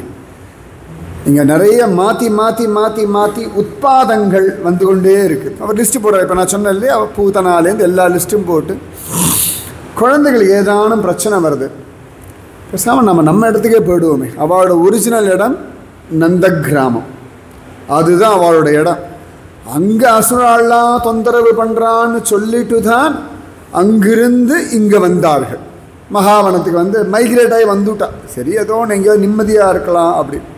இப்போ ட்ரிவாண்டத்தில் இருக்க நிறைய இந்த கோட்டைக்குள்ளே இருக்கா இல்லைங்க இருக்க நிறைய பேர் எல்லாம் ப்ராப்பர் கேரளாலாம் கிடையாது. தமிழ்நாட்டிலேருந்து இப்படி தென்மலை பக்கம் ஏறி இறங்கி வந்த கூட்டம் தானே, அவ்வளோதான். யாரும் இங்கேயே திருவனந்தபுரம் அவங்களுக்கு அப்புறம் பிறந்த குழந்தைகள் வேணால் சொல்லிக்கலாமே வழியே. நிறைய பேர், சில பேரும் ஒவ்வொரு காலகட்டத்தில் வேலை அப்படின்னு வந்திருப்பேன். இல்லாட்டி உங்கள் தாத்தா யாராவது வந்திருப்பா, இல்லாட்டி உங்கள் காலத்தில் அடுத்த தலைமுறை யாராவது வேலைக்கு வந்திருப்பா, அவளோட நீங்கள் வந்திருப்பேன். இப்படி தானே ஒழிய நாங்கள்லாம் ப்ராப்பர் திருவனந்தபுரம் வாசி அப்படின்னா பார்த்தோன்னா இப்படி ஓரத்தில் பார்ப்பான். போனால் போகிறதுன்னு ஊரில் இடம் கொடுத்து ஒன்றை வாங்கி போயிட்டா நான் எல்லாம் ப்ராப்பர் திருவனந்தபுரம் ஆக்கும் அப்படின்னு. நீ ஆக்குமே கிடையாது ஓ அப்படின்றவார். அப்போ இந்த மாதிரி மைக்ரேட் ஆகி வந்த இடம்தான் மகாவனம், கோகுலம். ஏன்னா அவளுக்கு வந்து இந்த மாடுகளுக்கு எங்கே சௌகரியமோ அங்கே தான் அவள் வாழ முடியும். அவள் லைஃப் அப்படி தான். நல்ல தண்ணி இருக்கணும், நல்ல புல்வெளி மந்தவெளியெல்லாம் இருக்கணும். மாடுகளுக்கு சௌகரியமாக இருந்தால் இவள் சௌகரியமாக வாழ முடியும். நல்ல பால், தயிர், மோர். நான் இப்போ கூட நேற்று கூட சொல்லியிருந்தேனே ஆலு பாலு கதையெல்லாம், உருளைக்கிழங்கு கரடி கதையெல்லாம் சொல்லிட்டு இருந்தேன். இந்த ருத்ரநாத் நாங்கள் போகிறோம், கரடியெல்லாம் வருதுன்னு நான் சொல்லிகிட்டு இருந்தேன். நாங்கள் தங்கியிருந்த இடத்த தாண்டி மேலே இன்னும் போகிறோம். ஒரு 3-4 கிலோமீட்டர் நடந்து தள்ளி போயாச்சு. ஃபஸ்ட் கிளாஸ் அப்படியே. அதெல்லாம் நிஜமாகவே போஸ்டரில் பார்க்கறது கண் முன்னாடி இப்படி நிற்கும். எத்தனை ஃபோட்டோ எடுத்தாலும் அந்த காம்பீரியம் கண்ணால் பார்க்குறதுக்கு அது 0.01% கூட சமானம் இல்லை. நான் அவ்வளோ ஃபோட்டோ வீடியோ எடுத்திருக்கேன். ஆனால் அது தனி ஒரு ஸ்டேஜுக்கு அப்புறம் அடப்போ என்னத்தை ஃபோட்டோ எடுக்கிறது, இப்படி பார்த்து அனுபவிப்போம், அவ்வளோதான். அதை அனுபவிக்கிறத விட்டு ஃபோட்டோ எடுக்க தோணாது. எவ்வளோ எடுக்கிறது, ஒரு க்ஷணத்துக்கு க்ஷணம் மாறிண்டே இருக்கு அழகு. அத்தனை அழகு கொட்டி வச்சிருக்கு. சரீரத்தில் ஆரோக்கியம் மட்டும்தான் வேணும். அந்த கேரண்டி மட்டும் இருந்ததுன்னா ஈஸியாக போகலாம். வயசெல்லாம் பிரச்சனையே கிடையாது. ஆரோக்கியம் ஆரோக்கியம். இப்போ நான் போகும்போது பார்த்தேன், 2 வயசானவ குதிரை மேலே உட்காந்து வந்தா. 2 பேர், அவள் 2 பேர் கூட, யாரும் யங்ஸ்டர்ஸ் இல்லை, 2 வயசானவா. நான் ஒருத்தட்ட கேட்டேன், இஸ் அரௌண்ட் 75, இன்னொருத்தர் 79. 79 வயசுக்கு 20 கிலோமீட்டருக்கு குதிரையில் உட்காந்துட்டு அந்த குளிரில் தனியாக வர திமிர அவனுக்கு இருக்கு. பார்த்தா ரொம்ப ஹெல்த்தியாக அப்படிலாம் சொல்ல மாட்டான். ஆனால் மைண்டில் அந்த வில் பவர் இப்படி உட்காந்து. அவர் வீடியோ கூட எடுத்து வச்சிருக்கேன். அவரை சரி யாராவது கேட்டதில்லை, வரலாம் வர முடியும்னு ப்ரூவ் பண்ணணும்ல எனக்கு. நான் சொன்னேன் நம்மளாம் என்ன பண்ணுறது, அதுக்காக ஒரு வீடியோ எடுத்து வச்சுருக்கேன். இவரெல்லாம் வந்தார் அப்படின்னு. 2 பேர் 2 ஜென்ஸு தனியாக அந்த ஆளை வச்சுன்னு அவள் பாட்டுக்கு வந்திருக்கான். ஸோ நாங்கள் அப்படி போயின்னு இருக்கோம். பார்த்தா நிறைய ஆடு மேயறதுங்க. ஒரு 100கணக்கான ஆடு, எல்லாம் அந்த ஷீப், செம்மறி ஆடு ஃபுல்லாக நல்லா கொழுக்கு முழுக்குன்னு இருக்குது. அது முடியல புசு புசு புசு புசு. இந்த ஹிமாலயாஸில் நாய்க்கே முடி புசு புசுன்னு தான் இருக்கும். எல்லாம் கரடி கணக்காக தான் இருக்கும். அது கண்ணகளில் சிலலாம் பார்த்தா கரடியோன்னே தோணிடும். அந்த மாதிரி தான் நல்ல ஜம்முன்னு இருக்கும். நான் கேட்டேன், எங்கெங்கடா ஆடு மேய்க்கிறீங்க? ஆளே கிடையாது, ஒரு ஆளும் கிடையாது. ஒரு சின்ன ஒரு டென்ட்டு போட்டிருக்கான். ஒரு 100, 200, 300 ஆடு. நான் கூட அந்த கைடு கேட்டேன், இது பக்கத்தில் எங்கேயும் ஊர் இருக்கா மாதிரி தெரியல, இங்கே என்னதுக்கு வந்து இவனுக்கு ஆடு மேய்க்கிறானுங்க. அப்போ அவன் சொல்கிறான், இல்லை இப்போ இந்த பீரியடில் கீழே இருந்தான்னா அந்த ஆடு மேலெல்லாம் அந்த உண்ணி நிறைய வந்துடும். ஸோ அதனால் கீழே மேய்க்க மாட்டா. அப்புறமா அந்த முடியெல்லாம் வேஸ்ட்டாக போயிடும். அந்த முடி எடுக்கணும் இல்லையா, செம்மறி ஆட்டோட அந்த உள்ளே எடுக்கணுமே. ஸோ அதுக்கு இங்கே மேலே வந்து ஓட்டின்னு வருவா. சரிடா எவ்வளோ நாள் இருப்பா? இல்லை ஒரு 3 மாதம் இங்கே தான் இருப்பா. 3 மாதம் ஆடு இவ்வளோ தான் அந்த டென்ட்டுக்குள்ளே அவன் இருப்பான். அந்த ஆடுகள் பாட்டுக்கு மேயும். இது யாரோ 2 பேர் 3 பேர் இருப்பா. ஒருத்தன் இப்படியே அந்த ஆட்டை பார்த்துன்னு ஒருத்தன் சொல்லுவான், சரிடா நீங்கள் மேய்ச்சின்று நான் போய் ருத்ரநாதை பார்த்துட்டு அவன் கிளம்பி போவான். அவனாவது நடந்து இப்படியே நடந்து போய் ருத்ரநாத்தை பார்த்துட்டு சாயங்காலம் என் கூட வந்தான். எங்கடா வந்தானா? எங்கள் ஆடு அங்கே இருக்கல, பக்ரி உதறேன்னா உதறிச்சாரேமே. அப்போ யாரா பார்த்துருவான்? அவன் இருக்காது, அவன் பார்த்துப்பான். நீ எதுக்கு வந்த? 3 மாதம் இங்கே இருக்கேன். ஒரு நாள் நான் ருத்ரநாத்தை பார்க்க போவேன், ஒரு நாள் அவன் பார்க்க போவான். ஜாலியாக பொண்டாட்டி புள்ள குட்டி ஒன்றும் கிடையாது. ஆட்டுக்குட்டி ஆடு இவன், அது கூட ஒரு 2 நாய், இவ்வளோதான். அந்த 2-3 மாதம் இந்த ஆட்டுக்காக அவள் மலையேறி வந்துடுவான். அந்த டென்ட்டில் இருக்கா அவளே. அங்கே கிடைக்கும் இல்லையா ஏதான ஒரு இலை தழையில், அவளுக்கு தெரியும். அதை எடுத்து நிஜமாக ஃப்ரெஷ் ஆர்கானிக், அவ்வளோதான், வேறு வார்த்தையே கிடையாது. நேச்சுரல் மினரல் வாட்டரில் அழகாக ஒரு குக்கிங். இதை மழை வேறு கொட்டுன்னு கொட்டும். இதுக்கு நடுவில் உட்காந்துட்டு இருப்பா. பாலுக்கு ஆட்டுப்பால் இருக்கா, ஆட்டுப்பாலே கறந்துக்கிறது குடிச்சிக்கிறது. அது ஒரு தனி உலகம், தனி வாழ்க்கை வச்சுக்கோங்க, அவ்வளோதான். அந்த 2-3 மாதம் தேமேன்னு ஒரு சவுண்ட், நாய்ஸ் ப்ரூஃப் கிடையாது, ஒரு நாய்ஸ் பொல்யூஷன் கிடையாது, ஒரு புகை கிடையாது. ஃபஸ்ட் கிளாஸ் தண்ணி ஜம்முன்னு ஒரு வாழ்க்கை. ஆனால் அதுக்கு ஒரு மனோதைரியம் வேணும். அவ்வளோ பெரிய சரி இவாளா இப்படி தான் பரவாயில்ல. அங்கே ஃபாரஸ்ட் ரேஞ்சர் அவளுக்கு ஒரு அவன் மேலே இப்படி உட்காந்து இப்படியே பார்த்துட்டு இருக்கான். அவனுக்கு அதான் வேலை. இந்த பக்கம் யாராவது வரலாம், அந்த பக்கம் கூப்பிடுற தூரம் வரைக்கும் எங்கேயும் ஒரு கிராமம் கிடையாது. நியர்பை கிராமம்னா ஒரு 10 கிலோமீட்டர் தள்ளி வரணும்.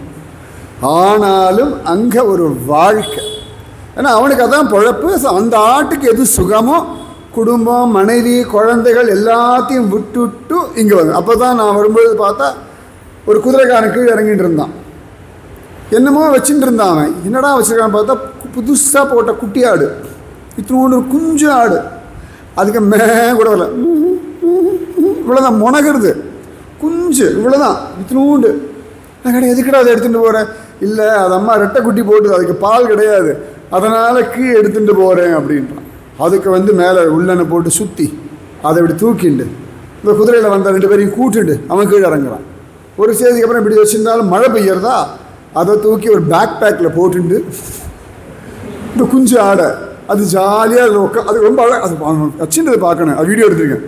அழகாக சுற்றி அதுக்கு ரெயின் கோட்லாம் அப்படி போட்டு அதை பேக் பேக்கில் வச்சு அந்த ஜிப்பை மட்டும் இப்படி தலையை இப்படி எட்டி இது பார்த்துட்டு அதுக்கு பசிக்கிறாரியா இப்படி அந்த பேகை வேறு இப்படி கடிச்சுட்டு இருக்கு ஜாலியாக. அவன் அத்தனை அழகாக கொஞ்சி அதை எடுத்துட்டு போகிறான். நான் கேட்ட என்னடா அதை ஆண்குட்டியா பெண்குட்டியா? அது ஆண்குட்டி தான், எடுத்துகிட்டு போகிறேன். நான் கேட்ட திருப்பி எப்படா அம்மாவை பார்க்கும்? அம்மா கீழே வரதுக்கு இது பெருசாக வளர்ந்துடும். இப்போ கீழே என்னடா பண்ணுவீங்க? அதுக்கு பாலெல்லாம் கொடுத்துரும், அது எங்களோட பழகிடும். பெத்த குழந்தை எடுத்துட்டு போன மாதிரி எடுத்துகிட்டு போனோம். அவ்வளவு அழகா நிஜமாவே அதை அப்பப்போ எடுத்து எடுத்து அதுக்கப்புறம் அதை கொஞ்சிக்கிறான் வேறு. அது இப்போ தான் பிறந்திருக்கு இல்லையா, அது தலையை தடவி அதை கொஞ்சிண்டு ஜோராக எடுத்துண்டு. அப்போ அந்த ஆட்டுக்குட்டிக்கு எங்கேயோ இருக்கிற ஒரு இடத்துல ஒருத்தருக்கு இவ்வளவு தூரம் அக்கறை இருக்குன்னா கிருஷ்ணனுக்கு மாட்டுக்குட்டிக்கிட்ட கண்ணுக்குட்டிக்கிட்ட எவ்வளோ அக்கறை இருந்திருக்கும். இப்போ இருக்க நான் சொல்ல இந்த காலத்தில் இருக்கிற ஒரு பையன், இள வயசு பையன், 20-25 வயசு இருக்கும். ஆனால் அவ்வளவு பொறுப்பாக நிஜமாவே ஆட்டிடையன் அப்படி சொல்ல, மாட்டிடையன்ல ஆட்டிடையன். கண்ணன் ஆடுகளும் மேய்ச்சான்னு பாகவத்தில் இருக்குது. மாடுகள் மட்டும் நம்ம திருப்பி திருப்பி திருப்பி மாடுகள் மட்டும்தான் ஃபோக்கஸ் பண்ணிருக்கோம். ஆடு மாடு எல்லாத்தையுமே கண்ணன் மேய்ச்சிருக்கான்னு இருக்குது. ஞாபகம் வச்சுக்கோங்க, கண்ணன் குட் ஷெப்பர்ட்னா ஆடும் மேய்த்தான்னு அர்த்தம். அப்போ அத்தனை விசேஷம். ஸோ இதனால் என்ன பண்ணுவான், இவாளுக்கு எங்கே சௌகரியமோ அந்த இடத்துல மாடுகளுக்கு சௌகரியம் அதை பேஸாக வச்சுட்டு தான் அவள் வாழ்க்கை. அதனால தான் மகாவனத்தில் இருந்தா. ஆனால் இங்கே மாற்றி மாற்றி பிரச்சனை வந்ததுனால அவள்லாம் மகாவனத்தை விட்டு கிளம்பலாம்னு தீர்மானம் பண்ணுறான். அப்போ அந்த சன்னந்தர் சொல்கிறார், நம்ம இங்கேருந்து கிளம்பிடலாம்.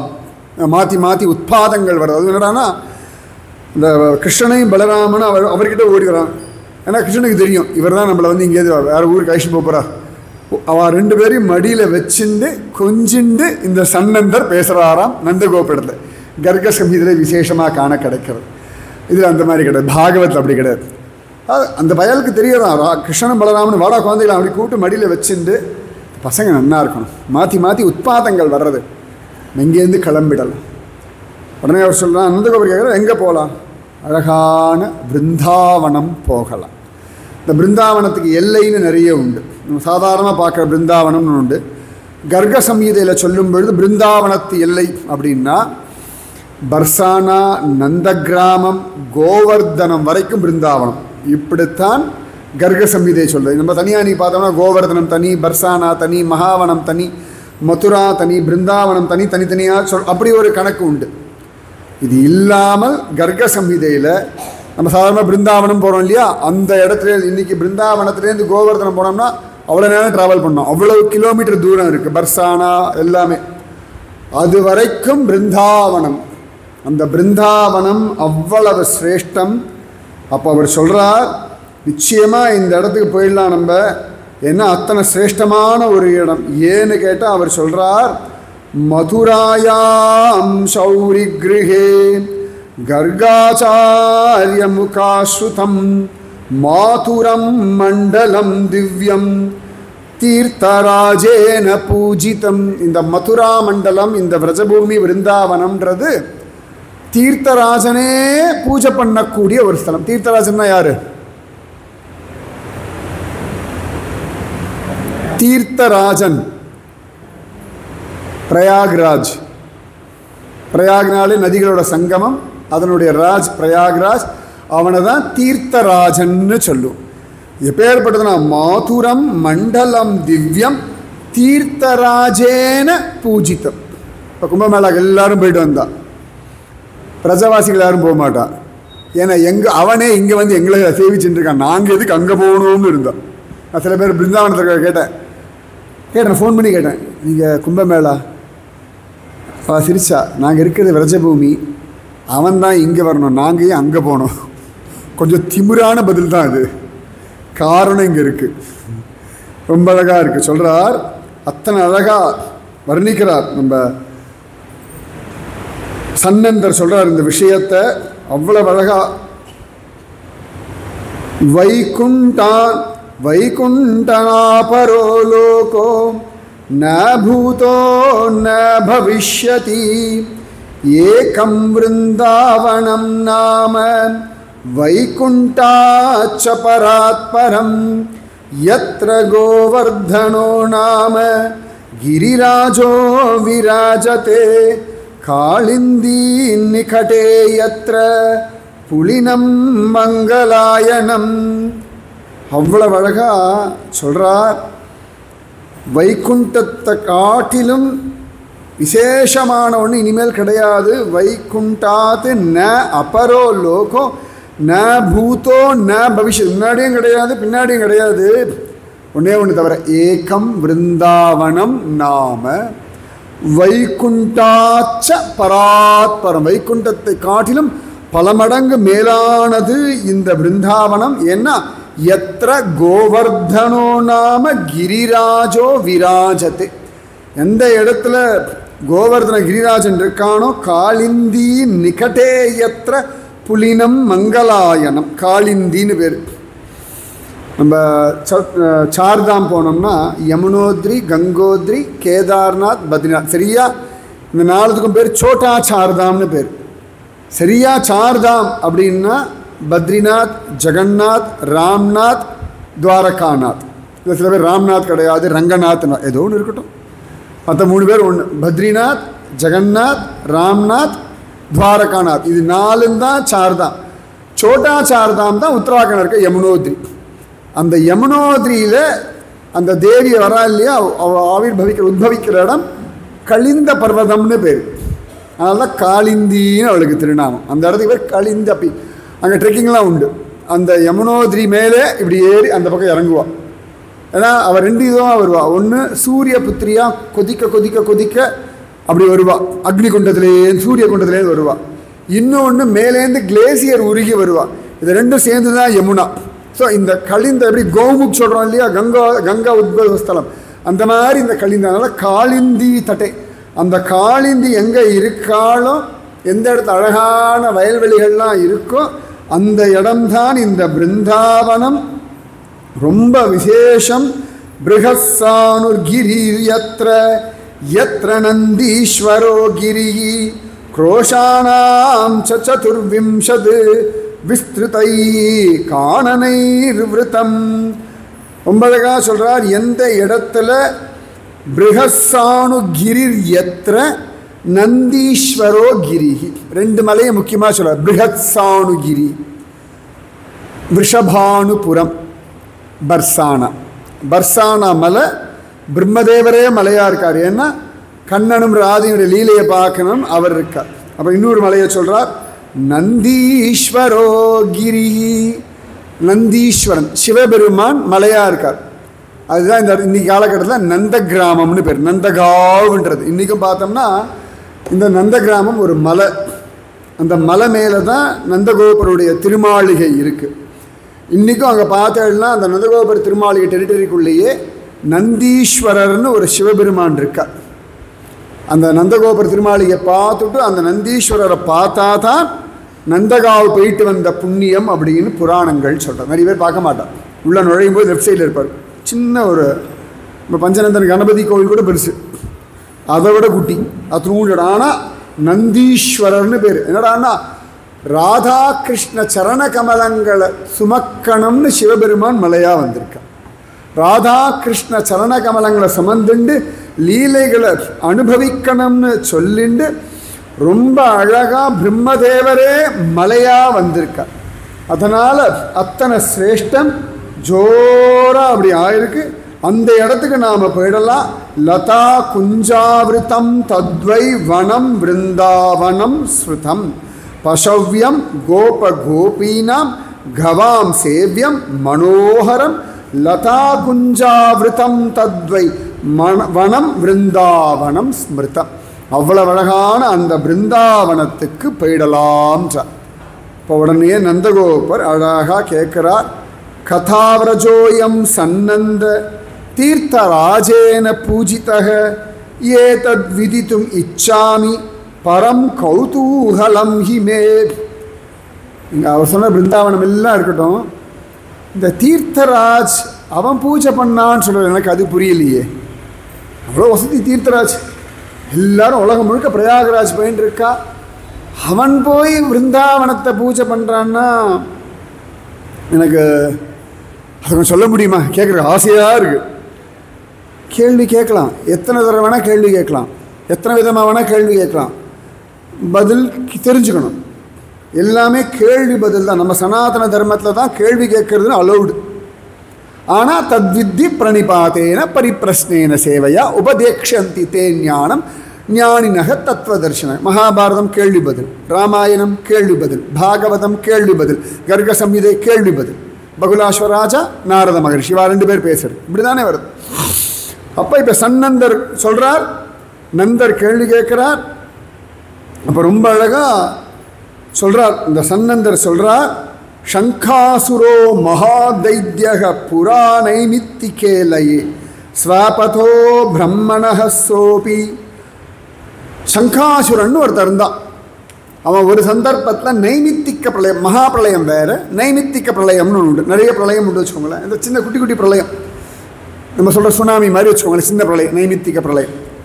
அந்த நைமித்திக பிரளயத்தில் சங்காசுரன் ஒருத்தன் பிரம்மதேவரிடத்திலிருந்து வேதங்கள்லாம் திருடிட்டு போயிடுறான். இந்த வேதங்கள்லாம் திருடிட்டு போனவன்கிட்டேருந்து சுவாமி போய் ஆவிர்பவிச்சு வேதங்களை மீட்கிறார். என்ன அவதாரம் அது? மத்ஸ்ய அவதாரமா? கன்ஃபார்ம்டா? நிச்சயமா, சந்தேகம் இல்லையே.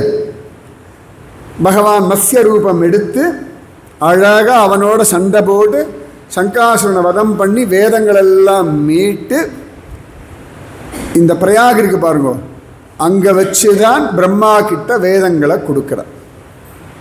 வேதங்கள் எல்லாம் கொடுத்ததுனா அதனால் அந்த இடத்துக்கு ஒரு ஏற்றம் வந்துடுறது. பகவான் சொல்கிறான், எல்லாருக்கும் திரும்பி இங்கே தான் வேதம் கிடச்சிருக்கு, அதனால் நீ பாக்யவான்னு சொல்லி அங்கே இருக்கிற அந்த இடத்துக்கான தேவனை, அவன் தான் தீர்த்தராஜன்.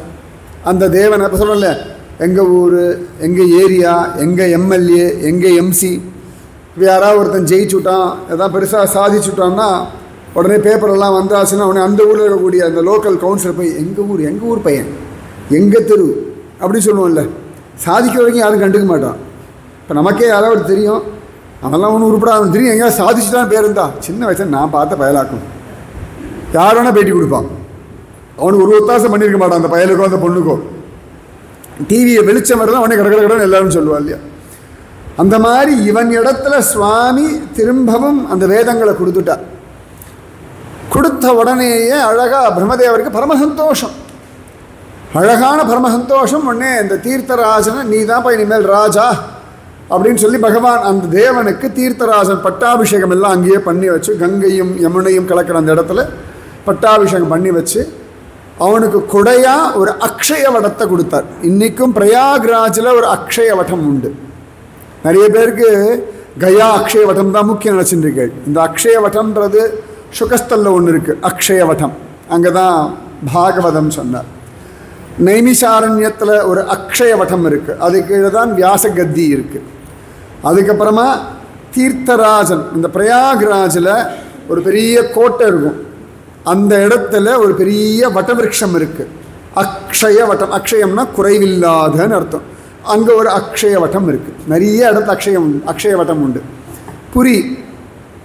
புரி கோவிலில் சுவாமியை தரிசனம் பண்ணிட்டு வந்தோம்னா அங்கே ஒரு பெரிய ஆலமரம் இருக்கும், அதுக்கு பேரும் அக்ஷய வட்டம். தேவப்பிரயாகையில் ரகுநாஜி கோவில் பின்னாடி ஒரு பெரிய ஆலமரம் இருக்குது, அதுக்கு பேரும் அக்ஷய வட்டம். நிறைய அக்ஷய வட்டம் உண்டு, ஞாபகம் வச்சுக்கோங்க. இதெல்லாம் கிடையாதுன்னு ஆர்கியூ பண்ணாதீங்க. நிறைய அக்ஷய வட்டம் உண்டு, அவ்வளவு ஜோரா. அப்போ அந்த வட விருட்சம் ஜம்முன்னு அவ்வளவு அழகாக வளர்ந்துருக்கு. அந்த அக்ஷய வடத்தை சுவாமி இந்த தீர்த்தராஜனுக்கு கொடையாக கொடுத்தார். இன்றைக்கி அங்கே போய் எல்லாம் பிரதட்சணம் பண்ணிட்டு இருப்பான். அப்போ அந்த தீர்த்தராஜன் 2 பேர் சாமரம் வீசுறாங்களாம். யாருன்னா கங்கையும் யமுனையுமா, அது 2 தான் அங்கே வந்து கலக்கிறது. கங்கா யமுனா சங்கமம் தான் இந்த பிரயாக்ராஜ். 2 பேரும் இமயமலையில் தான். இவ கலிந்த பருவத்துலேயும் வரா, அவள் இன்னும் நிறைய பக்கத்துலேயும் வரா. இவா 2 பேரும் வந்து இங்கே சேர்றா. அதனால தீர்த்தராஜன் அந்த பிரயாக்ராஜ் பேர். இந்த பட்டாபிஷேகம்லாம் சுவாமி பண்ணுறாராம். அப்போ எல்லா இடத்துல இருந்து எல்லாரும் வந்து வந்து வந்து வந்து இந்த பிரயாக்ராஜ ராஜாவை பார்த்து கைகூப்பி அவனுக்கு கொண்டாடி அவனுக்கு பரிசெல்லாம் கிஃப்டெல்லாம் கொடுத்து எல்லாரும் பண்ணி முடித்து கிளம்புறாளாம். நாரதர் வந்தார். அவன் ரொம்ப அப்படி ஒரு ஜம்முன்னு உட்காந்துட்டுருக்கான். நான் தான் இனிமேல் தீர்த்தராஜா, ஐ எம் த கிரேட்டஸ்ட். அது வரும் இல்லை, 4 பேர் ஃபஸ்ட் கிளாஸ் அப்படின்னா அது வரலைன்னா ஐ எம் ஸோ கிரேட். நாரதரே பார்த்தேடா என் பெருமையை, இவ்வளோ பேர் வந்திருக்கா, எப்படி எல்லாம் என்னை கொண்டாடுறா, என்ன வரம் வேணும்னு விட்டானா. இவர்கிட்ட போய் வம்பு வச்சுக்கலாமா? இப்போ வந்தால் நமஸ்காரம் பண்ணிட்டு சில நமஸ்காரம் பண்ணிட்டு போயிடணும், அதுக்கு மேலே வம்பு வச்சுக்கப்படாது. என்ன வரம் வேணும்னா, எனக்கு என்ன வேணும்பா, பாவனி ஒன்றும் தெரியாது அப்ராணியாக இருக்கா, இப்படி பேசினாருனே வம்புன்னு அர்த்தம். என்ன ஆச்சுன்னா, எல்லாரும் வந்தா நீ கவனிச்சியா? ஆமாம், அங்கேருந்து எப்படி வந்தா, இங்கேருந்து அவ வந்தா, என்னெல்லாமோ லிஸ்ட்டு போட. சரஸ்வதி வந்தா, கங்கா வந்தா, யமுனா வந்தா. நிறைய புண்ணியமான தீர்த்தங்கள் உண்டு உலகம் முழுக்க. நிறைய இடங்கள்ல இப்போ நம்ம சொல்கிறோம் இல்லையா, நம்ம பத்ம தீர்த்தம், வராக தீர்த்தம், சங்க தீர்த்தம் நிறைய இருக்குது. ஸ்ரீரங்கத்தில் சக்கர சந்திர புஷ்கரணி, இந்த மாதிரி நிறைய தீர்த்தம், நைமிஷாரண்யம், சக்கர தீர்த்தம், இப்படி எல்லா தீர்த்தங்களுடைய அதிதேவதைகளும் வந்தாச்சு. காவேரி, தாமிரபரணி, நர்மதா, பாலாறு எல்லாரும் வந்திருக்கா. நாரதர் கேட்டாராம், எல்லாம் வந்தா, ஆனால் நீ ஒன்று கவனிச்சியா, இந்த விரஜ பூமியிலேருந்து ஒரு குளம் கூட வரல பார், ஒரு குட்டையாவது வந்துதான் நல்லா கவனித்து பார்த்தியா? ஒரு ஆள் வரல. ஏன்னா பிரஜபூமியில் அவ்வளோ தீர்த்தங்கள் இருக்குது. இப்போ ராதா குண்ட், ஷாம் குண்ட் மாதிரி இது கிருஷ்ணன் காலத்தில் தான். ஆனால் அதுக்கு முன்னாடியே நிறைய தீர்த்தங்கள் அங்கே உண்டு. அம்பரீஷ சக்கரவர்த்தி தபஸ் பண்ணி அவன் ஏகாதசி விரதம் இருக்கானே, அங்கே ஒரு சக்கர தீர்த்தம் இருக்குது இன்றைக்கும். மதுராவில் அம்பரீஷனுடைய சக்கர தீர்த்தம் இன்றைக்கும் இருக்குது. அந்த மாதிரி நிறைய குளங்கள். கிருஷ்ணவதாரத்துக்கு முன்னாடியே பாண்டீரவனத்தில் திரிவேணி கூப்பம்னு ஒன்று இருக்குது. அதுதான் பின்னாடி கிருஷ்ணன் வேணு கூப்பமாக மாத்திரான். ஸோ ஏற்கனவே நிறைய தீர்த்தங்கள் உண்டு. ஓராளாக வந்தாளா ஒன்று கொஞ்சம் பார்த்துக்கோ, இந்த விரஜ பூமி கொஞ்சம் கர்வ கூட்டம்தான், ஒரு திமிர் பிடிச்ச கூட்டம்தான் அப்படின்னு விட்டார். பயங்கர கோவம் அந்த தீர்த்தராஜனுக்கு. நேராக போனான் சுவாமியை பார்க்குறதுக்கு. சுவாமி ஜம்முன்னு ஒய்யாரமாக படுத்துனார், ரிலாக்ஸாக கையில் தாமரையை சுற்றிண்டு ஜாலியாக. அவருக்கு என்ன ஜாலியாக, பிரபு ஆப்பா அதான் பட்டாபிஷேகம் ஆகிடுதானே உடனே வந்துட்டாய், என்ஜாய் பண்ண வேண்டாமா? இந்த மனசு ஓரத்தை ஒரு துக்கம் வந்துடுது. இவ்வளோ பெரிய விஷயம் நடந்தாலும் யாராவது ஒருத்தர் எதையான கலப்பினா இந்த ஆனந்தம் எல்லாம் போய்டுறது பார்த்தாலா, ஜாக்கிரதையாக இருக்கும். பெருசாக நடந்திருக்கு வாழ்க்கையில். வீடு அவ்வளோ அழகாக கட்டியிருப்பேள், பார்த்து ஃபஸ்ட்டாக தான் யாராவது ஒருத்தர் இந்த ஏன்னா மூளை சரியில்லையேன்னு அவளுக்கு மூளை இல்லாமல் சொல்லிட்டு போயிடுவாள். அது நம்ம மூளையில் போய் உக்காந்துடும். அவளுக்கு வாஸ்து தெரியுமோ தெரியாதோ தெரியாது. ஆனால் ஒன்று கன்ஃபார்மாக எனக்கு தெரியும், என்னடான்னா நாம் நல்லா வீடு கிட்ட அவளுக்கு பிடிக்கலை, அவ்வளோதான். நிஜமாக அக்கறை இருக்குன்னா இந்த இடத்துல இப்படி இருக்குப்பா, இந்த மாதிரி சரி பண்ணிவிட்டு சரியாக போய்டும்னு சொன்னால் அக்கறை இருக்குது. இந்த இடத்துல இது சரியில்லைன்னு சொல்லிட்டு போகிறான்னா சந்தோஷத்தை குறைக்கணும். அப்போ தான் ஒரு நிம்மதி. யாராவது எது சொன்னாலும் உடனே எமோஷ்னலி அதை அப்படியே ஏற்றுன்றாது. எதுக்கு சொல்கிறா, ஏன் சொல்கிறா, இல்லை எத்தனை தூரம் உண்மை இருக்குன்னு. எப்பொருள் யார் யார் வாய் கேட்பினும் அப்பொருள் மெய்ப்பொருள் காண்பது அறிவு. அதுக்கு பேர் தான் அறிவு. எமோஷனலி எல்லாத்தையும் ஒத்துனா இடியட்னு அர்த்தம். யாராவது சொல்லிட்டு போயிடுவா, இந்த கலர் நல்லா இல்லையே, எனக்கு பிடிச்சிருக்கு, சேஃபான பதில். அதுக்காக ஒவ்வொருத்தர் சொல்கிற கலர் அடித்து பாருங்க, வீடு க்யூப் மாதிரி இருக்கும், எல்லா கலரும் வந்துடும், ஒரு ரூம்லேயும் நிற்க முடியாது. எதையான பார்த்து யாராக எதையான சொல்கிறத வச்சுலாம் தீர்மானிக்கணும். சில விஷயங்கள் நீங்கள் மட்டும்தான் தீர்மானிக்கணும். எல்லார்கிட்டையும் சஜஷன்லாம் கேட்டுன்னு இருக்க முடியாது.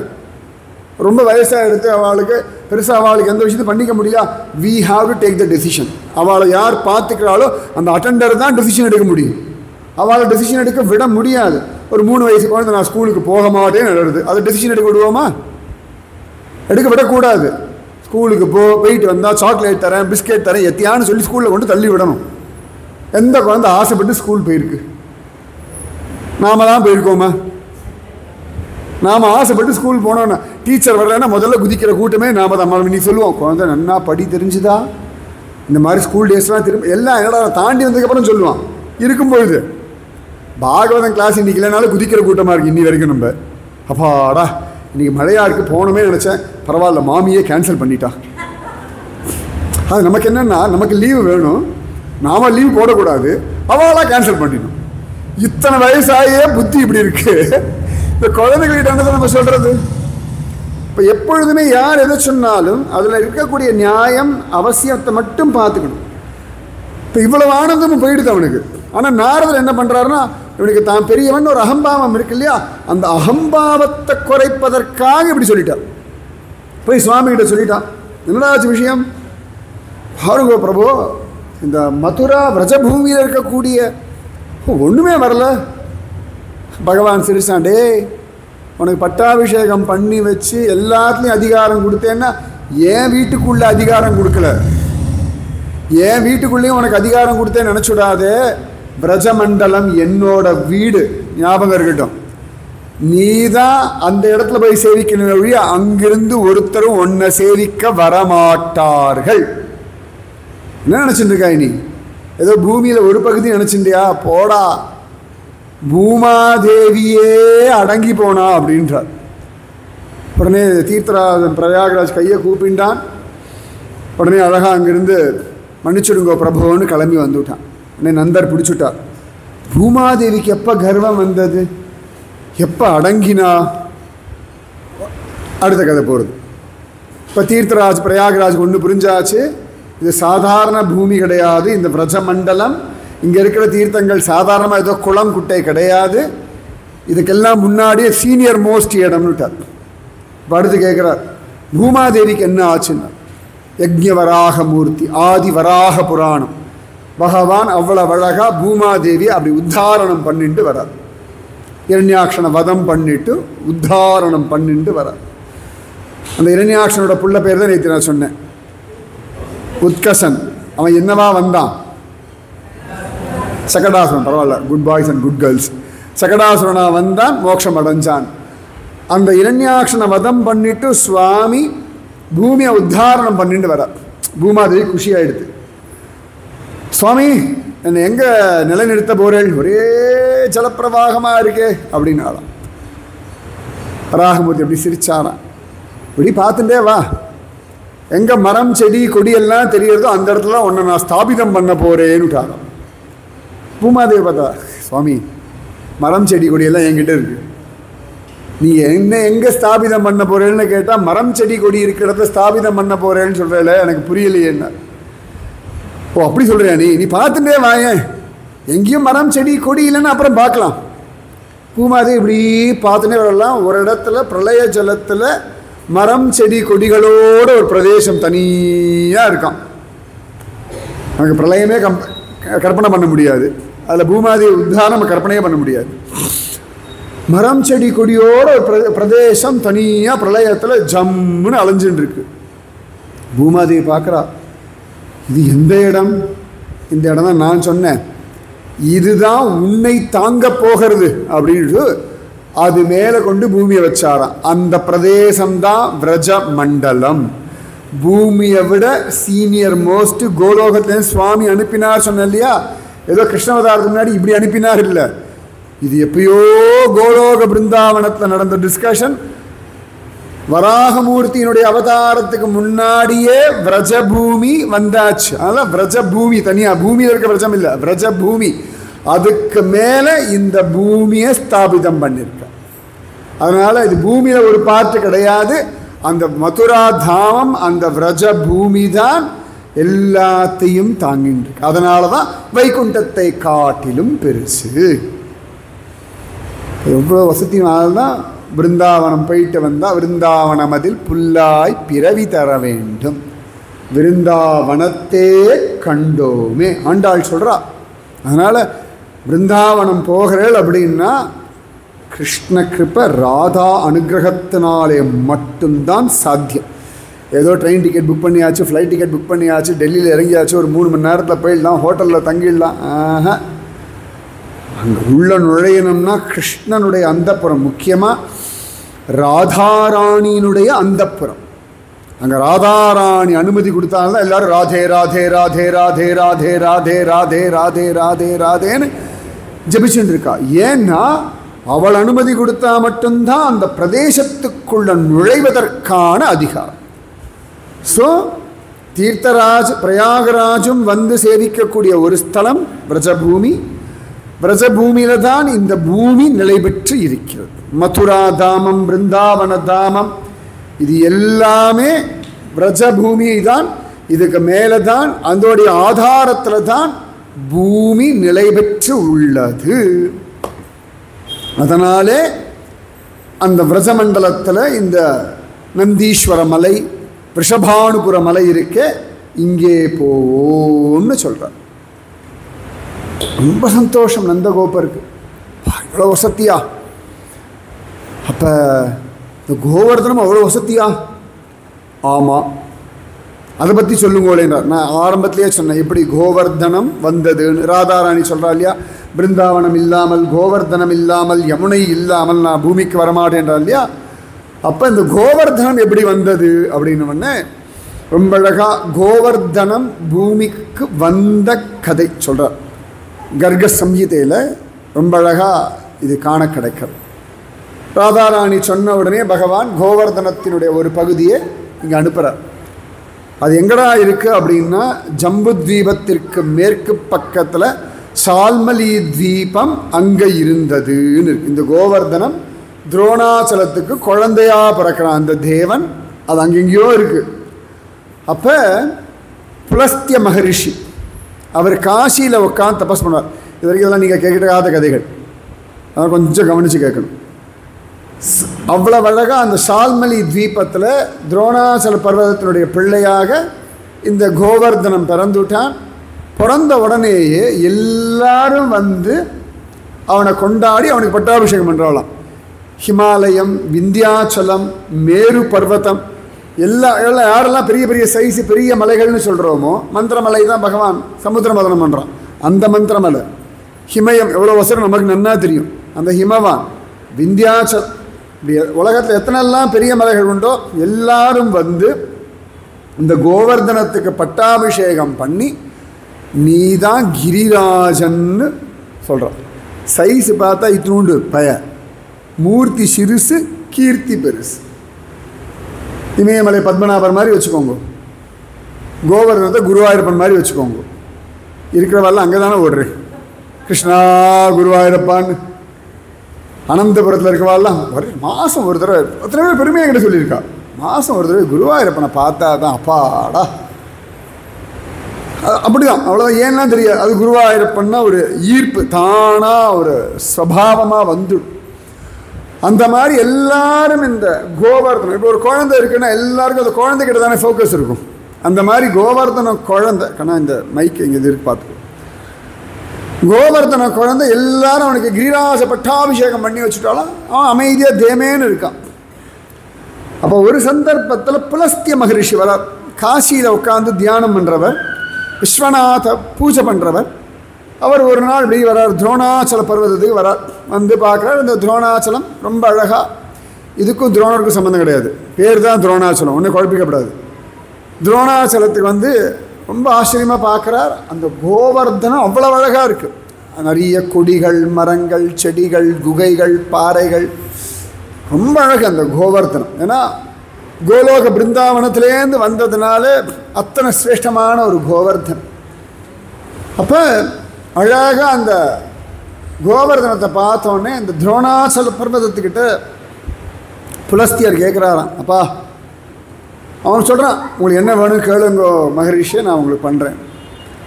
அப்போ இந்த துரோணாச்சலத்துக்கிட்ட அவர் சொல்கிறார், இந்த காசியில் எல்லாம் நல்லா இருக்குது, நல்ல புராண ஸ்தலம் இருக்கிறது, ஓல்டஸ்ட் சிட்டி காசி, வாரணாசி, எல்லாம் அழகாக இருக்குது, கங்கை ஜோராக இருக்குது, விஸ்வநாதன் சூப்பராக இருக்கார், ஒரு மலை இருந்தால் இன்னும் நல்லா இருக்கும். காசியில் ஒரே மலை இல்லை, அது ஒன்று தான் ஒரு குறையாக இருக்குது. உட்காந்து தப்பஸ் பண்ண முடியாது, ஜனங்கள் ஒரே கூட்டம் கூட்டமாக வரா, கங்கைக்குள்ள எப்போ பார்த்தாலும் கச்ச கச்ச கச்ச கச்சன்னு கூட்டமாக இருக்குது.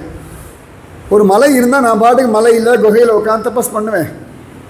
உன் பிள்ளை கோவர்தனம் ரொம்ப நல்லா இருக்கான், நீ எனக்கு அவனுக்கு தத்து கொடுத்துருவேன், நான் அவனை எடுத்துகிட்டு போகிறேன் காசிக்குன்னுட்ட. உடனே அவன் ரொம்ப வருத்தப்படுறான். சரி, இருந்தாலும் அவன் சொல்கிறான், என் பிள்ளைய பெரிய மனசு இல்லை, உங்கள் கோபத்துக்கு பயந்து நான் கொடுக்குறேன், இப்படியே சொல்லிட்டான். அவர் சொல்ல, பரவாயில்லடா, எப்படியோ ஒன்று பயந்து கொடுக்குறிய, சந்தோஷம். அப்போ கோவர்தனம் சொல்கிறது, முனிவரே என் சைஸ் எவ்வளோன்னு பார்த்தா இல்லை, என்னை எப்படி நீங்கள் தூக்கிண்டு போவேன், அது ஏன் பாடு, நீ வா நான் பார்த்துக்கிறேன் அப்படின்னு விட்டாரான். இப்போ கோவர்தனம் ஒன்றே ஒன்று சொல்கிறது, நான் வரேன், இங்கேருந்து காசிக்கு போகிற வழியில் எங்கேயாவது நீங்கள் என்னை வச்சாச்சுன்னா அங்கிருந்து நான் நகர மாட்டேன், அது மட்டும் நீங்கள் ஞாபகம் வச்சுக்கணும் அப்படின்னு.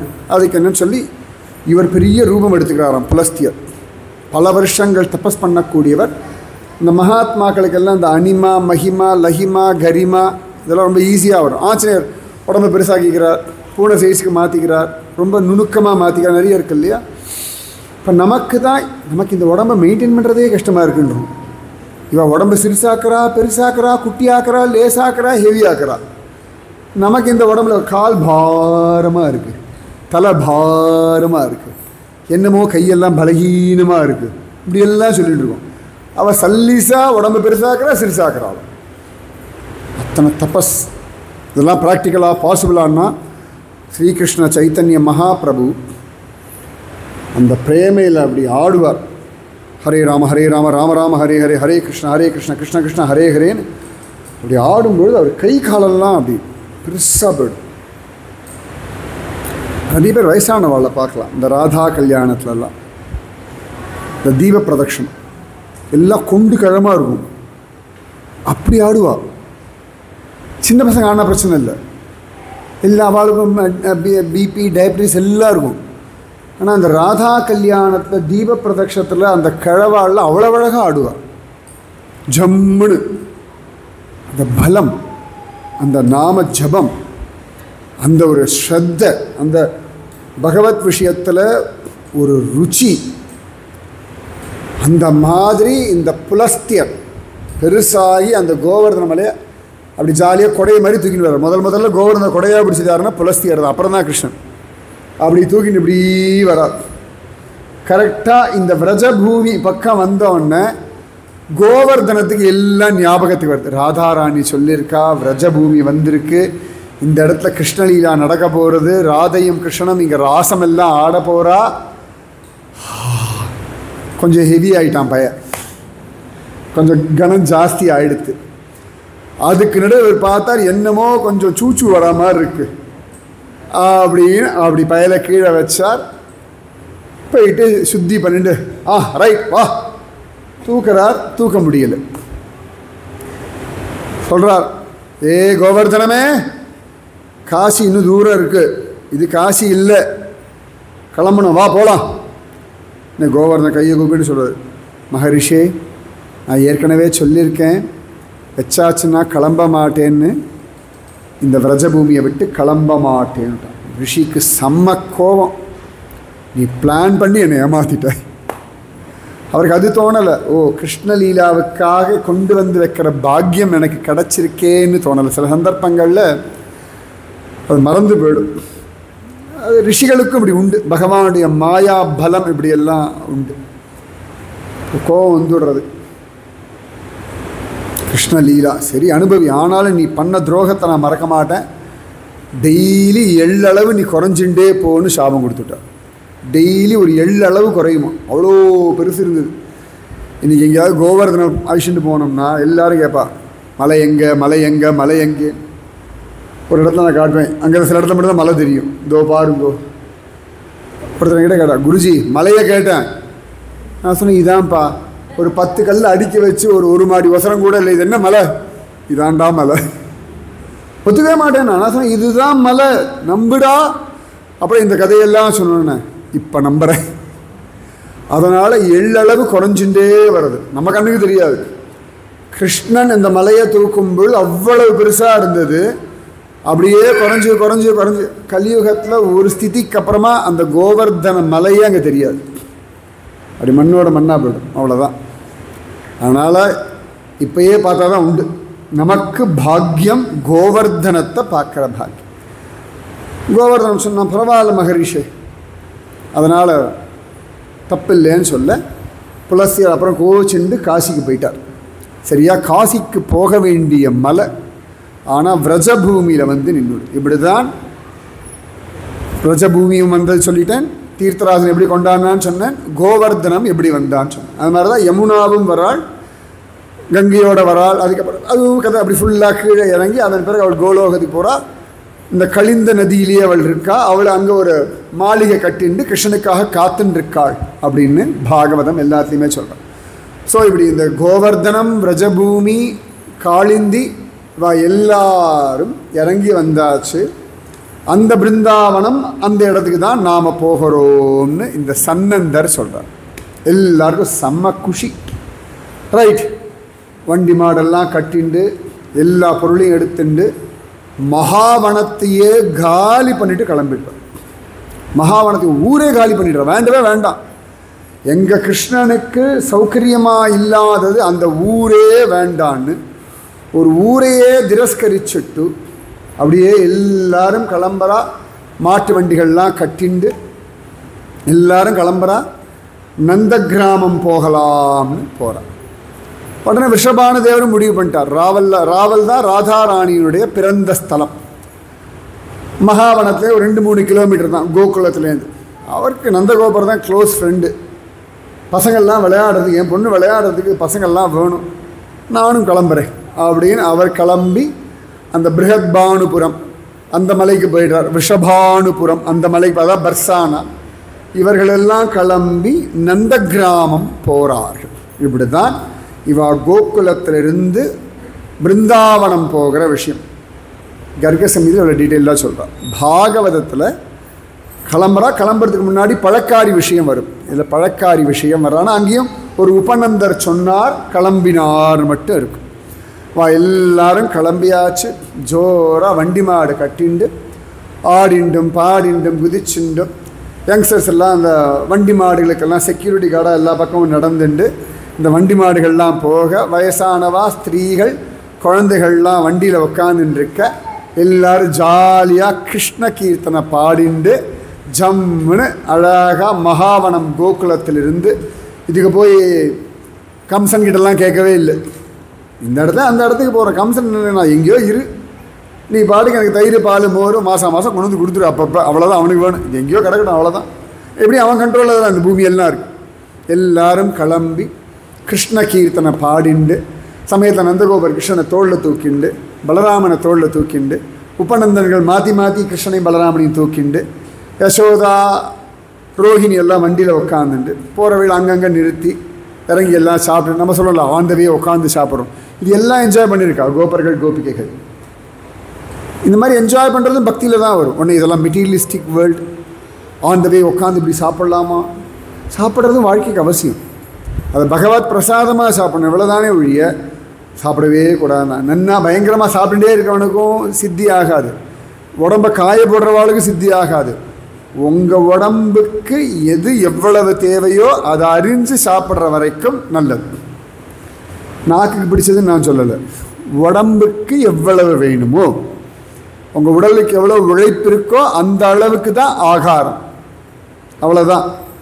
அது கந்த சஷ்டியாகவே இருக்கட்டும், தீபாவளியாகவே இருக்கட்டும், என்னவா வேணா இருக்கட்டும், உங்கள் உடம்புக்கு எவ்வளவு இருந்தால் உங்கள் உடம்புக்கு வியாதி வராதோ அதை மெயின்டைன் பண்ணுற ஒரு புத்தியை வளர்த்துட்டு தான் ஆகணும். ஆசைப்பட்டு சாப்பிட்டுருக்க வேண்டான்னு புலம்பிலாம் பிரயோஜனமே இல்லை, நோ யூஸ். கொஞ்சம் நிஜமாகவே பல சந்தர்ப்பங்களில் நமக்கு பசின்றதை விட ஆசை தான் ஜாஸ்தி. ஆசை தான் கொஞ்சம் கொஞ்சமாக அந்த வாயை கட்டுறதுக்கும் கற்றுக்கணும். நம்ம சனாதன தர்மத்தில் 365 நாளும் விசேஷம்தான். இங்கே ஏகாதசியை விட துவாதசி தான் நிறைய இம்பார்ட்டன்ஸ் நமக்கு. ஏகாதசி ஸ்மரணம், ஏகாதசி விரதத்தை விட துவாதசி பாரணை. முக்கியமாக நெல்லிக்காய் இருக்கணும், முக்கியமாக சுண்டைக்காய் இருக்கணும், முக்கியமாக அகத்திக்கீரை இருந்தே ஆகணும். நம்ம விரதம் இருந்தோமான்றது அடுத்த விஷயம். அன்றைக்கி பைத்தங்கஞ்சியும் குடிச்சிருப்போம், கப்பக்கிழங்கும் சாப்பிட்ருப்போம், ராத்திரிக்கு மேலே லேசாக ஒரு நல்லா ஒரு படி பாலும் குடிச்சிருப்போம். இதெல்லாம் சாப்பிட்டு அடுத்த நாள் காத்தா இந்த மெனுவோடு இருந்தால் தான் துவாதசி பாரணம். அப்படிலாம் கிடையாது. உடம்பை பார்த்துக்கோங்க, அந்த வயசுக்கு தகுந்த மாதிரி, உங்கள் ஆரோக்கியத்துக்கு தகுந்த மாதிரி என்ன சாப்பிடணுமோ எவ்வளவு சாப்பிடணுமோ அதை மட்டும் சாப்பிட்டுண்டு வாழணும். காக்காய் கறி சமைத்து அப்படின்வா ஒரு நாயன்மார்கள் விஷயத்தை சொல்லுவாள். காக்காய் கறி சமைத்துன்னுவா. காக்கா கறி இல்லை, அது கால் காய் கறி சமைத்து. காக்கா கறி சமைத்து நான் இருப்பார். இதெல்லாம் ரொம்ப அழகு. அந்த கால் பங்கு காயை எடுத்து அதை நன்னா சமைச்சு அதை வேக வச்சுட்டு அதை சாப்பிட்டுண்டு அந்த உடம்பு தெம்பில் நமச்சிவாயன்னு ஜபிச்சுண்டு பகவத் தியானம் பண்ணிட்டு இருப்பார்கள் சிவனடியார்கள்னு இருக்கு. அப்புறம் நீங்கள் பார்த்துக்கோங்க, கந்த மூலங்கள் தான் சாப்பிட்டுண்டு துருவன் இருந்தான்னு இருக்கு. அந்த டயட்னு சொன்னால் பயங்கரமாக இருக்கும். டயட்ற வார்த்தை தான் பயங்கரம். நிஜமாவே இதெல்லாம் சொல்லணுமான்னா இது எல்லாமே சொல்லியிருக்கு, அதனால தான் இவ்வளவு சொல்கிறேன். எல்லாம் பெரியவா சொல்லியிருக்கு, அதனால தான் என்னென்ன காலகட்டத்தில் என்னென்ன ஆகாரம்னு சொல்லியிருக்கா. நிகமாந்த மகாதேசிகர் ஆகார நியமம்னு ஒரு 10 பாசுரமே சொல்லியிருக்கார். அதெல்லாம் சொன்னோம்னா ஒன்றும் பிரயோஜனம் இல்லை. நம்மெல்லாம் அசுரப்பிறவிகள்னு தெரிஞ்சு போய்டும். அவர் எதெல்லாம் நிஷித்தம்ன்றாரோ அத்தனையும் லிஸ்ட்டு நம்ம தான் வச்சுருக்கோம். அத்தனை லிஸ்ட்டு நம்ம தான் இருக்குது. ஆகார நியமம் சொல்கிறதே விட்டுட்டு சொல்லி என்ன பண்ணுறது? எதுக்கு? சத்தியமாக ஃபாலோ பண்ண முடியாது, அவ்வளோ இருக்குது. அட்லீஸ்ட் ஓரளவுக்காக தெரிஞ்சுக்கோங்க. உங்கள் ஆரோக்கியத்தை. அழகாக போய் உக்காந்துட்டு சாப்பிட்டுட்டு கண்டினியூஸாக ட்ராவல் பண்ண முடியாது. 1 கோடி மாடுகள், ஒவ்வொருத்தருக்கும் 50 லட்சம் மாடுகள், 10 லட்சம் மாடுகள், இதை ஓட்டிகிட்டு போய் அந்த மாடுகளுக்கு எங்கே இருக்கும் அங்கே புல் தண்ணி எல்லாம் பார்த்துட்டு அந்த இடத்துல வண்டி அப்படி வட்டமாக அப்படி நிறுத்தி வைக்கிறான்.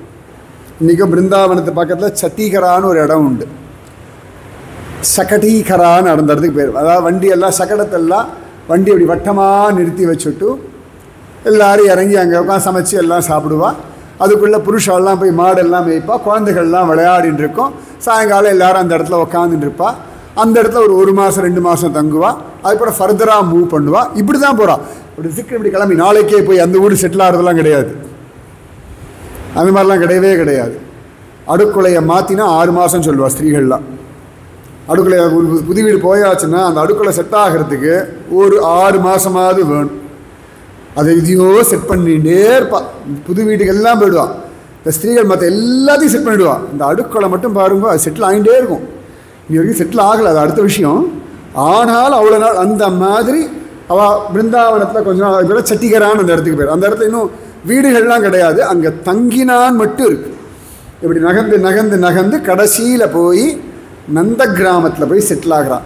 கண்ணனோட 3 வயசு 4 மாதத்தில் தே ஆர் லீவிங் மகாவனம். கோகுலத்திலிருந்து கிளம்பி இந்த நந்த கிராமத்துக்கு போய் செட்டில் ஆகிறான். நந்த கிராமங்கிறது மலை. அந்த மலை மேலே நந்தகோபுர திருமாளிகை. அந்த மலையில் அங்கங்கே அவளுடைய வீடுகள், கீழே எல்லாம் மாடுகளுக்கான கோசாலாக்கள். இப்படி எல்லாம் செட்டில் ஆகிறான். நந்த கிராமம், நந்தகாவ்னு சொல்லுவோம். கோகுலம் முக்கியமான தங்கின இடம். அதுக்கப்புறமா நந்த கிராமம். அதுக்கப்புறமா இன்னொரு இடம் இருக்குது காமியவனம். அந்த பக்கத்தில் ஒரு சௌராசி கம்பான்னு ஒன்று இருக்குது. ஸோ இந்த மாதிரி போய் நந்த கிராமத்தில் போய் செட்டில் ஆயாச்சு. ஸோ கண்ணனுக்கு இப்போ 3 வயசு ஆயாச்சு. சேட்டை ஜாஸ்தி ஆயாச்சு. நல்லா அலங்காரம் எல்லாம் பண்ணுறா. குழந்தைகளோட ஓடி ஆடி நன்னா விளையாடுறான். ஆனந்தத்தை தொலைக்கிறான். சமயத்தில் இந்த களிமண்ணெல்லாம் உருண்டையாக கட்டி உண்டிகோலை வச்சு அடிக்கிறான். கர்கசமிதில் இருக்குது. உண்டிகோலை வச்சு அப்படி அழகாக அடிக்கிறான். ஒளிஞ்சு விளையாடுறா. சமயத்தில் கன்றுகளோடு அதோட வாழை பிடிச்சிட்டு பின்னாடியே ஸ்கேட்டிங் பண்ணிட்டு போகிறது. கன்றுகள் காதுகளில் கொண்டு கட்டெரும்ப விடுறது. இப்படி எல்லாம் பண்ணுறது. ஸ்திரீகள் வச்சுருக்க பானையை போட்டு உடைக்கிறது, தயிர் பானையை உடைக்கிறது, இதெல்லாம் அங்கேயே கற்றுட்டான். கோகுலத்திலே கற்றுட்டான். இங்கே வந்து இன்னும் கொஞ்சம் ஜாஸ்தியாக எடுத்து அவனோட ஃப்ரெண்ட்ஸு ஸ்ரீதாமன், சபலன், மதுமங்களன், அர்ஜுனன், ஸ்தோக கிருஷ்ணன், விரூதமன், இப்படி வா எல்லாரோடையும் ஆடி பாடி யசோத மாற்றி மாற்றி மாற்றி அலங்காரம் பண்ணுறா. காத்தால் இவர்கள் குளிக்க போகும்பொழுது குழந்தைகள் அழிச்சுட்டு போயிடுவா. இன்றைக்கும் அங்கே யசோதா குண்டுன்னு ஒன்று உண்டு நந்த கிராமத்தில். எப்படி ஸ்திரீகள் அவள் போகும்போது குழந்தைகள் அழிச்சுட்டு போயிடுவா இல்லையா? அங்கே 10 பாத்திரம் எல்லாம் தேய்ச்சிப்பா. அங்கே வாழும் குளிப்பா, குழந்தைகளையும் குளிப்பாட்டி விடுவா. அப்புறம் அதுகள்லாம் அங்கே விளையாடின்னு இருக்கும். இப்படி எல்லாம் அழகாக நந்த கிராமத்தில் செட்டில் ஆகிறா. பையன் கொஞ்சம் கொஞ்சமாக பெருசாகிறான். நந்தகோபர் பார்த்தா இவன் இப்படியே விட்டால் ஓடிண்டே இருப்பான், சுற்றிகிட்டே இருப்பான் அப்படின்னு சொல்லி தீர்மானம் பண்ணி இந்த பயலுக்கு கண்ணுக்குட்டி மேய்க்கிறதுக்கு அனுப்புவோம்னு தீர்மானம். ப்ளே ஸ்கூல் அனுப்புகிற மாதிரி கண்ணுக்குட்டி மேய்க்கிற ஸ்கூலுக்கு அனுப்பலான்னு முடிவு பண்ணி, டேய் குழந்தை கண்ணுக்குட்டி இப்படி இருக்கும், டெய்லி பக்கத்துலேயே ரொம்ப தூரம்லாம் போகாமல் கொஞ்சம் தூரத்தில், அதாவது பெரியவாள்லாம் மாடு மேய்க்க போவாள். அவள் ஆஃபீஸ் போகும்பொழுது இவாள்லாம் கண்ணுக்குட்டி மேய்க்கிற ப்ளே ஸ்கூல் அனுப்புவாள். அவள் தூரத்துலேருந்து கண்காணிச்சுட்டு இருப்பாள். இதெல்லாம் கண்ணுக்குட்டி. சோட்டே சோட்டி கையா சோட்டே சோட்டே கா சோட்டே சே சோட்டோ மதன கோபா. இது தூண்டி தூண்டு இருக்குது. அதுவும் கண்ணுக்குட்டியும் குட்டியாக இருக்குது, இதுவும் குட்டியாக இருக்குது. எல்லாம் ஜாலியாக அது கண்ணுக்குட்டிகள் இவனை பார்த்தா ஒரே குஷி. வாழை தூக்கிட்டு ஆடி பாடி இதை அப்படி போய் கட்டி பிடிச்சி கண்ணுக்குட்டியோட முத்தம் கொடுத்து அது காதை பிடிச்சி ஆட்டி சமயத்தில் ரொம்ப குஷியாக எடுத்தோன்னா அது கண்ணுக்குட்டி மேலே ஏறி உட்காந்துக்கும். குதிரை ஓட்டுற மாதிரி அது காது பிடிக்கும், அது ஓடும். அது ரேஸ் வேறு. நீங்களாம் பார்த்துக்கலாம் தெரியாது. இந்த நிறைய குழந்தைகள்லாம் வீதிகளில் வசிப்பா, சின்ன சின்ன குழந்தைகள்லாம். அதுக்கெல்லாம் அந்த திருநாய் மேலே ஏறி உட்காந்து போகும். திருநாய் மேலே நீங்கள் பார்த்துக்க மாட்டேன், நான் சொல்கிறேன். எங்கிட்ட வீடியோ கூட இருக்குது. ஜாலியாக அது எங்கள் மெட்ராஸ் மாதிரி சிட்டியில் நான் சொல்கிறேன். அந்த திருநாய் நல்லா இருக்குது. இதெல்லாம் குட்டி குட்டியாக இருக்குமா, குழந்தைங்களாம் சோனியாக இருக்குமா, குதிரையில் போகிற மாதிரி அப்படி திருநாய் மேலே ஏறி உட்காந்து அது ஜாலியாக அவளை தூக்கி வேறு ஓடுது. அதில் ஒரு ரேஸ் ஓடுவாள். இன்றைக்கி நீங்கள் பண்டரிபுரம் பிருந்தாவனத்தெல்லாம் பார்க்கலாம். அங்கே இருக்கிற பசங்கள்லாம் மாடு மேலே உட்காந்துட்டு அதோட கம்பை அப்படி ரேசர் பைக் மாதிரி பிடிச்சிப்பானுங்க பண்டரிபுரத்தில். நான் பார்த்துருக்கேன். அசாத்தியமாக இருக்கும் அந்த பசங்களது அழகா. அது என்ன இந்த ஏதோ வேஷ்டிலாம் கட்டின்னு கிடையாது, ஷார்ட்ஸு டிஷர்ட்டு அப்படியெல்லாம் போட்டுண்டு அந்த எருமை மாடு நல்லா கண்ணுக்குறேன்னு இருக்கும். அது ஏற்கனவே சேது சக்கத்திலே தான் இருக்கும். அது மேலே ஏறி உட்காந்துட்டு அது என்னென்னா அந்த சந்திரபாகா அப்படி கீழே இறங்கும் படி. அதில் அந்த தண்ணியை பார்த்தோன்னா அந்த எருமை மாடுகள் வேகமாக இறங்கும். இவனுங்க அப்போ அப்படி குனிஞ்சுண்டு அதோட கொம்பை பிடிச்சி, அது நல்ல பெரிய கொம்பாக இருக்கும். இந்த பண்டரிபுரத்தில் எருமை மாடுலாம் பெரிய கொம்பு அப்படி பிடிச்சிட்டு அப்படி ரேசர் பைக்கில் உருன்னு இறங்குவானுங்க. ஜம்முன்னு அதாவது ரேசர் வைப்பானுங்க பசங்க. அந்த மாதிரி இந்த பசங்கள்லாம் கண்ணுக்குட்டி மேலே ஏறி உக்காந்துண்டு பெரிய ராஜாதிராஜன் மாதிரி கட கட கட கட கடன்னு அதில் போவானோ. இப்படி எல்லாம் விளையாடின்னு இருக்கான். நன்னா பாப்பா அலங்காரம் பண்ணி விடுறா யசோதை. வெரைட்டியாக சாப்பாடு இது எல்லாம் ஜம்முன்னு சாப்பிட்டுண்டு ஆடிண்டு பாடிண்டு குதிச்சுண்டு ஒரு நாளை போல் ஆனந்தம். Count your blessings. ஆனந்தம் இன்றைக்கி எவ்வளவு ஆனந்தம், எவ்வளவு ஆனந்தம் இன்னைக்கு கிடச்சிருக்கு. திரும்ப திரும்ப சில வியாதிகள், சில கஷ்டங்கள், சில பிரச்சனைகள் இதில் கொண்டு போய் மனசை வச்சுண்டு அதையே ஃபோக்கஸ் பண்ணிட்டு என்னமோ இன்றைக்கி ஹோல் டே ஹெக்டிக், டல், பயங்கரம் அப்படிலாம் சொல்லப்படாது. சில பேர் ஆஃபீஸ் போய்ட்டு ஓ இன்றைக்கி ஹெக்டிக் டே, ரொம்ப கஷ்டம். அட்லீஸ்ட் வேலை இருக்கே அதுக்கு சந்தோஷப்படணும். இன்றைக்கி தான் லாஸ்ட் டே கிளம்புன்ட்டானா, முன்னாடியாவது அழகாக ரிட்டையர்மெண்ட்டுக்கு முன்னாடி ஏதோ பார்ட்டி எல்லாம் வச்சுட்டு அனுப்புவா. இப்போல்லாம் this the last day go on, அவ்வளோதான் முடிஞ்சாச்சு. அதுக்கு ஒன்றும் அஃபிஷியல் அனௌன்ஸ்மெண்ட்லாம் கிடையாது. கிளம்பி போயிட்டே இருன்றா. இங்கே இல்லை, ஃபாரின்லேயும் அப்படி தான் இருக்குது. அன்னன்னைக்கு போனால் உன் வேலை இருக்குது, கிளம்புற வரைக்கும் சொல்லலையா, சரி நாளைக்கு வரலாம், அப்படி தான் போயின்ட்டுருக்கு. தினக்கூலிக்காரன் கூட ஒரு டென்ஷன் ஃப்ரீ லைஃப் இருக்குது. மற்ற எல்லாருக்கும் ஒரு டென்ஷன் இருந்துகிட்டே இருக்குது. அட்லீஸ்ட் ஒரு வேலை இருக்குது, ஒரு சம்பாத்தியம் கிடைக்கிறதா, பி ஹாப்பி. எத்தனை பேர் வேலை இருக்குது சம்பாத்தியம் கிடைக்கிறதா, அது அடுத்த கஷ்டம் இருக்குது. இப்படி எல்லாம் இருக்குது, நிறைய விஷயங்கள் இருக்குது. இதில் என்ன வாழ்க்கை? அட்லீஸ்ட் சம்பாத்தியமே இல்லைனாலும் நமக்கு கை கொடுக்கறது ஏதோ ஒரு பெனிஃபிட் இருக்குது, ஏதோ ஒரு செட்டில்மெண்ட் இருக்குது, ஏதோ கொஞ்சம் பணம் இருக்குது, சப்போர்ட் பண்ண 4 மனுஷா இருக்காளா, பி ஹாப்பி. ஏதோ ஒன்று சரி வேலையே இல்லைன்னா கூட ஒரு ஆத்திர அவசரத்துக்கு, ஒரு ஃபீஸ் கட்டுறதுக்கோ, ஒரு சாப்பாட்டுக்கோ, ஒரு துணிமணி எடுத்துக்கிறதுக்கோ, ஒரு ஃபங்க்ஷன் பண்ணி கொடுக்கறதுக்கோ நமக்கு ஒரு 4 மனுஷா இருக்காளா, அதில் பி ஹாப்பி, பி கிரேட்ஃபுல். ஏதோ ஒன்று இருக்குல்ல, ஏதோ ஒன்று வாழ்க்கை நடந்துட்டு தானே இருக்குது. அதை முதல்ல புரிஞ்சுக்கணும். நம்ம கிடைக்காதது, நடக்காதது இதுக்கே ஏங்கிட்டு இருந்தோம்னா அப்போ கிடைச்சதெல்லாம் யார் கொண்டாடுறது, யார் அதுக்கு சந்தோஷமாக இருக்கிறது, யார் நன்றியோடு இருக்கிறது? கை கால் இருக்க நன்றியோடு இருங்கோ, கண் இருக்க நன்றியோடு இருங்கோ. குழந்தைகள் படுத்துறதுன்னு சொல்ல, அட்லீஸ்ட் குழந்தைகள் இருக்கேன்னு சந்தோஷப்படுங்கோ. குழந்தைகள் சொன்னால் கேட்க மாட்டேங்கிறா, அட்லீஸ்ட் நீங்கள் சொல்கிறதுக்காக ஒரு ஆள் இருக்கா, கேட்குறா ஏதோ அட்லீஸ்ட் சொல்ல முடியுதில்ல, ஏன்டா அப்படி படுத்தி தொலைகிறேன்னு கேட்குறது ஒரு ஆள் இருக்கா. யாருமே இல்லைனா செவத்தை பார்த்து ஏன் படுத்தி தொலைன்னு கேட்க முடியுமா? இல்லாட்டி டிவி சீரியலில் பார்த்து கத்தின்னு இருக்கணும், படுத்தி தொலைகிறான் பாரு, படுபாவையும் புலம்பணும், இவ்வளோ தான் நடக்கும். அட்லீஸ்ட் ஏதோ ஒரு பொண்டாட்டி இருக்கா, ஏதோ ஒரு புருஷா இருக்கா, ஏதோ குழந்தை இருக்குது, ஏதோ ஒன்று இருக்குல்ல. நாம் சண்டை போடுறதுக்காக 2 பேர் இருக்கால்ல, அட்லீஸ்ட் நாம் குத்தம் சொல்கிறதுக்குனே ஒருத்தர் இருக்கா, அவள் தப்பே பண்ணிட்டு இருக்கா. அதெல்லாம் அவ்வளோ பெரிய பாக்கியம் தெரியுமா? எவ்வளோ பெரிய பாக்கியம். நான் சொன்னால் நீ கேட்குறதே கிடையாது. நான் எத்தனை தடவை 1000 தடவை சொன்னேன், பண்ணாதே என்ன பண்ணிட்டு பார்த்தியா, நான் சொன்னேன் பார்த்தியா. நான் சரின்னு சொல்லி நம்மக்கிட்ட வாங்கி கட்டிக்கிற ஒரு ஜீவன் கூட இருக்கணும். இதெல்லாம் செலிப்ரேட் பண்ணணும்.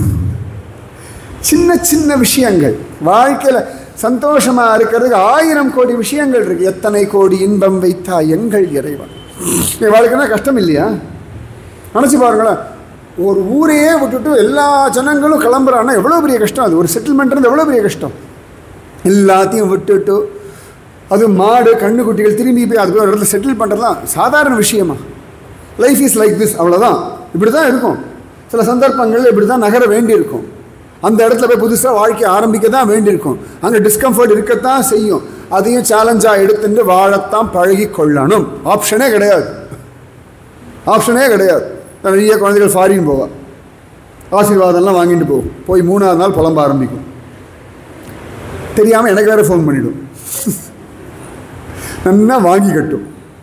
நான் சொன்னேன், ரைட்டுமா ரொம்ப கஷ்டமாக இருக்குது, கிளம்பி வந்துடும் இந்தியாவுக்கு. குருஜி இப்படி சொல்கிறேல, என்னத்தை சொல்கிறது? இங்கேருந்து அங்கே போனால் இப்படி தான் இருக்கும், அங்கே பழகணும், அந்த இடத்துல நீ செட்டில் ஆகணும், அங்கே உனக்கு எது சௌகரியம் நீ பார்க்கணும். உனக்காக எல்லாத்தையும் வச்சுட்டு இருக்கலாம் முடியாது. அட்லீஸ்ட் உன்னை அந்த ஊருக்குள்ளே விட்டுருக்கான், ஏதோ இடம் கொடுத்துருக்கான், அதில் வாழ பழகிக்கும். அதில் உனக்கு எது கம்ஃபர்ட் சொன்னால் நீ உருவாக்கிக்கணும்.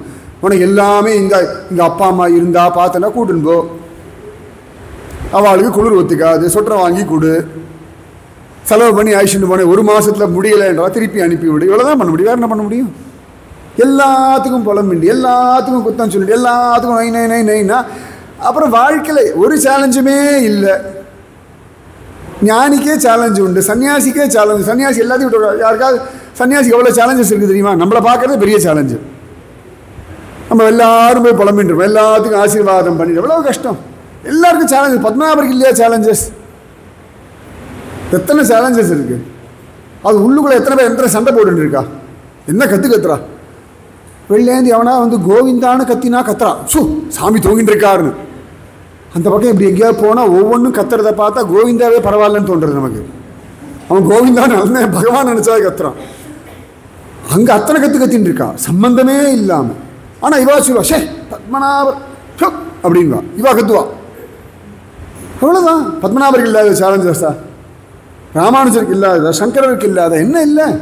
லைஃப் இப்படி தான் இருக்கும். இதுதான் லைஃப், இப்படி தான் இருக்கும். இதுக்கு நடுவில் வாழ பழகிக்கோங்க, இதுக்கு நடுவில் சந்தோஷமாக இருக்க பழகிக்கோங்க, இதுக்கு நடுவில் திருப்தியாக இருக்க பழகிக்கொள்ளுங்கள். இவ்வளோ தான் வாழ்க்கை. ஸ்மூத்னா நீங்கள் தான் ஸ்மூத் ஆகணும், நீங்கள் தான் ஹேண்டில் பண்ண முடியும், இவ்வளோ தான் முடியும். வாழ்க்கை வந்து இப்படி ஜாலியெல்லாம் இல்லை. அதை ஜாலியாக ஆக்கிக்கிறது உங்ககிட்ட தான் இருக்குது. காட்டுக்கு போனால் ராமன் சிரிச்சுட்டு போன மாதிரி போக பார்த்துக்கோங்க, அவ்வளோதான். காட்டுக்கு போயாச்சு, சீதையை தூக்கிட்டு போயாச்சு, குரங்கு கூட்டம் தான் கிடச்சிது. சரி இதை வச்சு ஜெயிக்கிறேன்.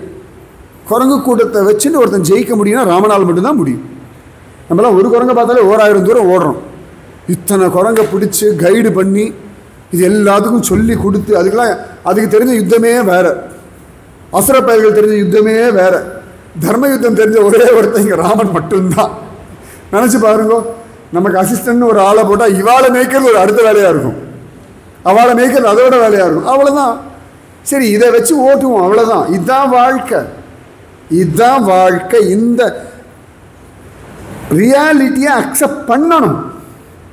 சரி வயசாகிறது, ஆமாம். உடம்புக்கு வீக்காக இருக்கா, எஸ் ஆமாம். அவளுக்கு இவ்வளோதான் முடியும், ஆமாம். நீங்கள் புலம்புறதுனால, அழறதுனால, கோச்சிக்கிறதுனால, கத்துறதுனால மாறப்போகிறது இல்லை. இதில் எப்படி அவளை தாஜா பண்ணி அழிச்சுட்டு போக முடியும், அழிச்சுட்டு போகணும். இது எல்லாருக்கும் உண்டு தானே. இதெல்லாம் புதுசாக நமக்கு ஒன்றும் கிடையாது, எல்லாருக்கும் உண்டு தான். ராமனுக்கும் உண்டு, கிருஷ்ணனுக்கும் உண்டு, அஷ்டாவக்கரருக்கும் உண்டு, எல்லாருக்கும் உண்டு. அப்போ இந்த சேலஞ்சஸ் எல்லாம் ஏற்றுண்டு கிருஷ்ணனை அனுபவிச்சுட்டு, கிருஷ்ணலீலையை பார்த்துட்டு, மாடு மேய்ச்சுண்டு, தயிர் பால் எல்லாம் வச்சுட்டு, டெய்லி சமைச்சுண்டு, குளிச்சுண்டு, இதில் எப்படி ஹாப்பியாக இருக்கணும், இதில் இன்றைக்கி என்ன இருக்கோ இதில் ஹாப்பியாக இருக்கும். இன்றைக்கி என்ன உடம்பு இருக்கோ, இன்றைக்கி என்ன வாழ்க்கை இருக்கோ, இதை ரெஸ்பெக்ட் பண்ணுங்க, இதை என்ஜாய் பண்ணுங்க. இது சரியில்லை, இன்னொன்று சாய்ஸ் இருக்குது, சான்ஸ் இருக்குது, மாற்றிக்கோங்க, இவ்வளோதானே. எல்லாத்துக்கும் புலம்பின்னு இருந்தால் இப்போ என்றைக்கு தான் சந்தோஷமாக இருப்பேன். தூங்கி எழுந்துக்கும்போது அதுக்குள்ளே 5 மணி ஆச்சுப்போ, எழுந்துக்கும்பொழுதே அதிருப்தி. பரவாயில்ல 5 மணி வரைக்கும் நான் தூங்கிட்டேனா, வா. இல்லை இன்னும் அடுத்த ஒரு கதை, 4:55 எழுந்தால் சரியாக வந்திருக்கும். நான் ஒன்று 5 மணிக்கு எழுந்துட்டேன், 5 நிமிஷம் போய் தொலைஞ்சி போ, நீ எல்லா டென்ஷன் ஆரம்பிச்சாச்சு. ஒரு 5 நிமிஷம் எக்ஸ்ட்ரா தூங்கினேன், வா, செலிப்ரேட் பண்ணுங்கோளே. அந்த 5 நிமிஷம் தூக்கம் எக்ஸ்ட்ராவாக நீங்கள் எதிர்பார்க்காம கிடைச்சி, 5 நிமிஷம் இல்லை 1 மணி நேரம் தூங்கியாச்சு, அவ்வளோதானே. நன்னா தூங்கியாச்சு, 1 மணி நேரம் நன்னா தூங்கினேன், ஃப்ரெஷ்ஷாக. என்ன லேட்டாக எழுந்தியா, தூக்கம் வந்தது, தூங்கினேன், லேட் ஆயாச்சு. ஆஃபீஸ்க்கு மேகி, அவ்வளோதான்.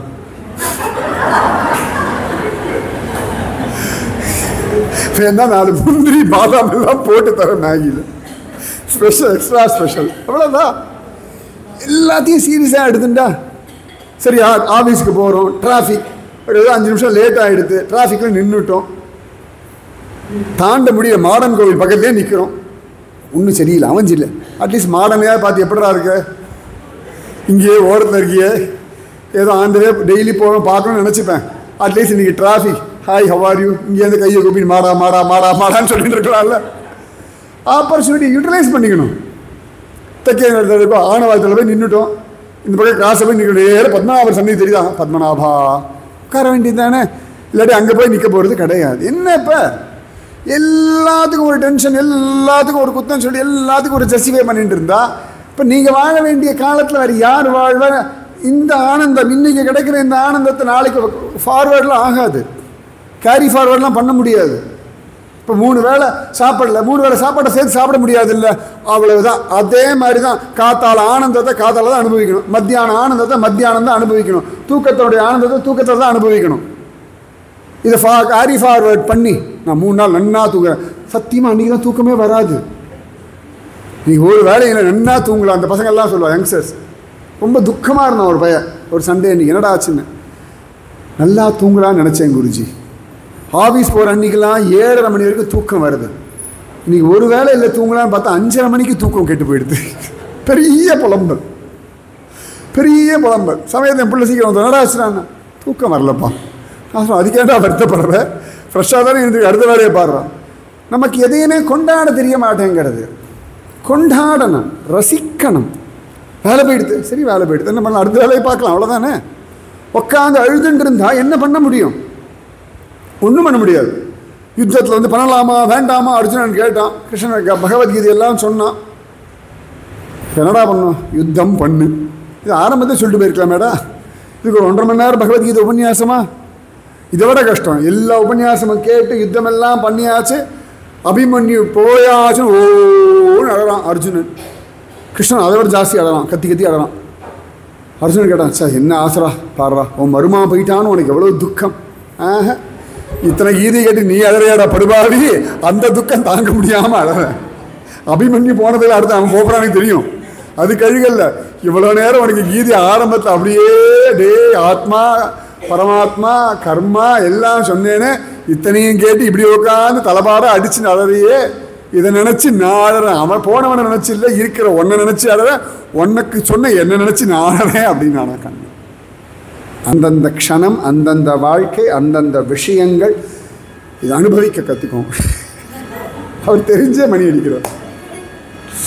வாழ்க்கை ஆனந்தமயமானது, சுகமானது. இந்த குழந்தைகள் அழகாக கன்றுகளை மேய்க்க போகிறான். அந்த கன்றுகளோட கன்றுகளா வத்சாசுரன் வந்துட்டான். வத்சன் வேஷத்தில் வந்த அசுரன், அதனாலே வத்சாசுரன். இந்த கன்றுக்குட்டி வரும்பொழுது மற்ற கன்றுகள்லாம் விலகி விலகி விலகி போகிறது.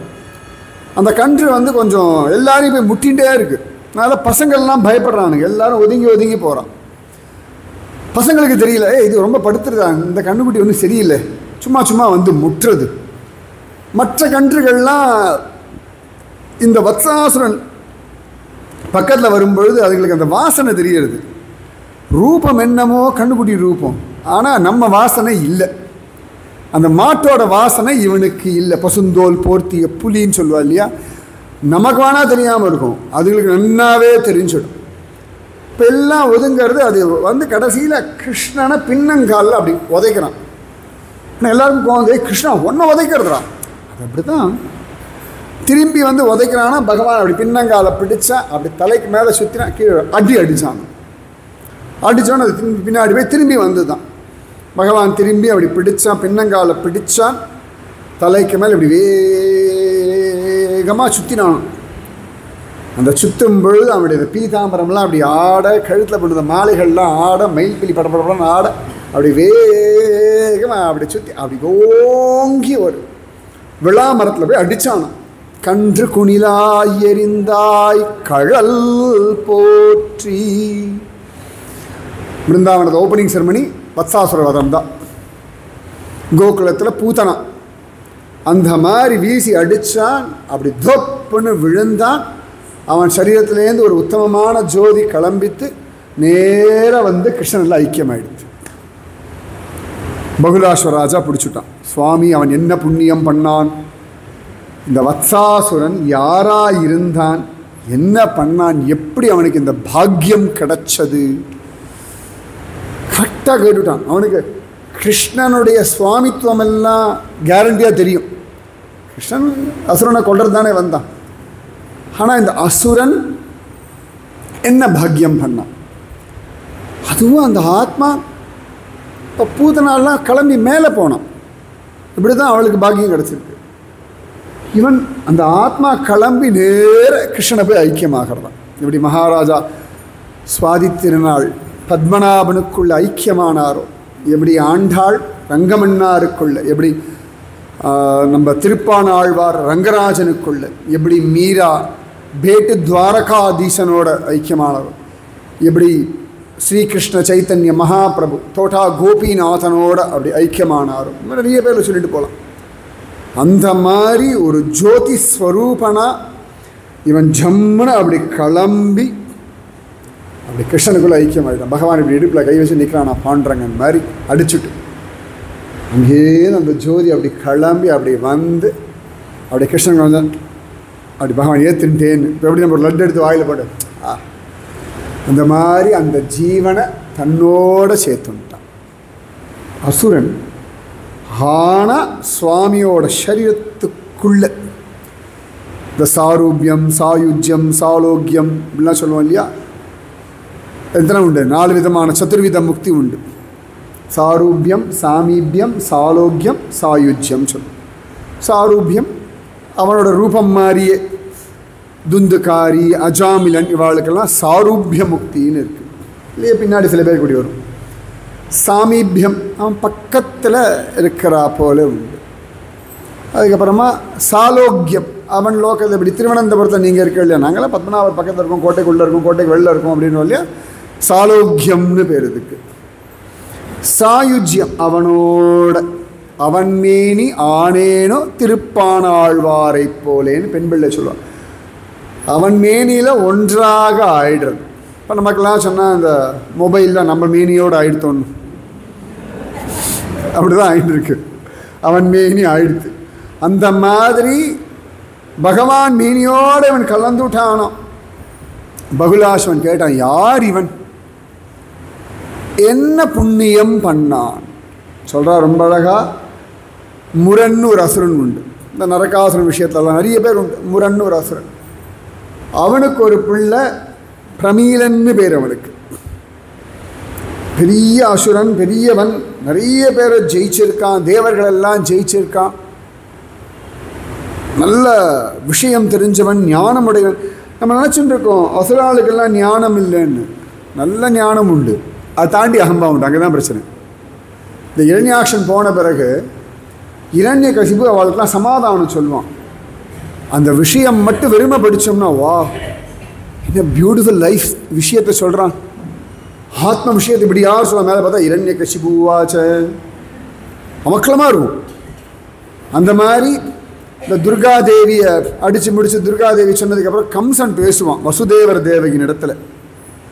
ஆத்மா நான் காரணம் அல்ல, அந்த ஜீவனுடைய கர்மாதான் காரணம், என் வழியாது உசுறு போச்சு, எல்லாத்தையும் கொண்டுட்டு உட்காந்து காரணம் சொல்லுவான்.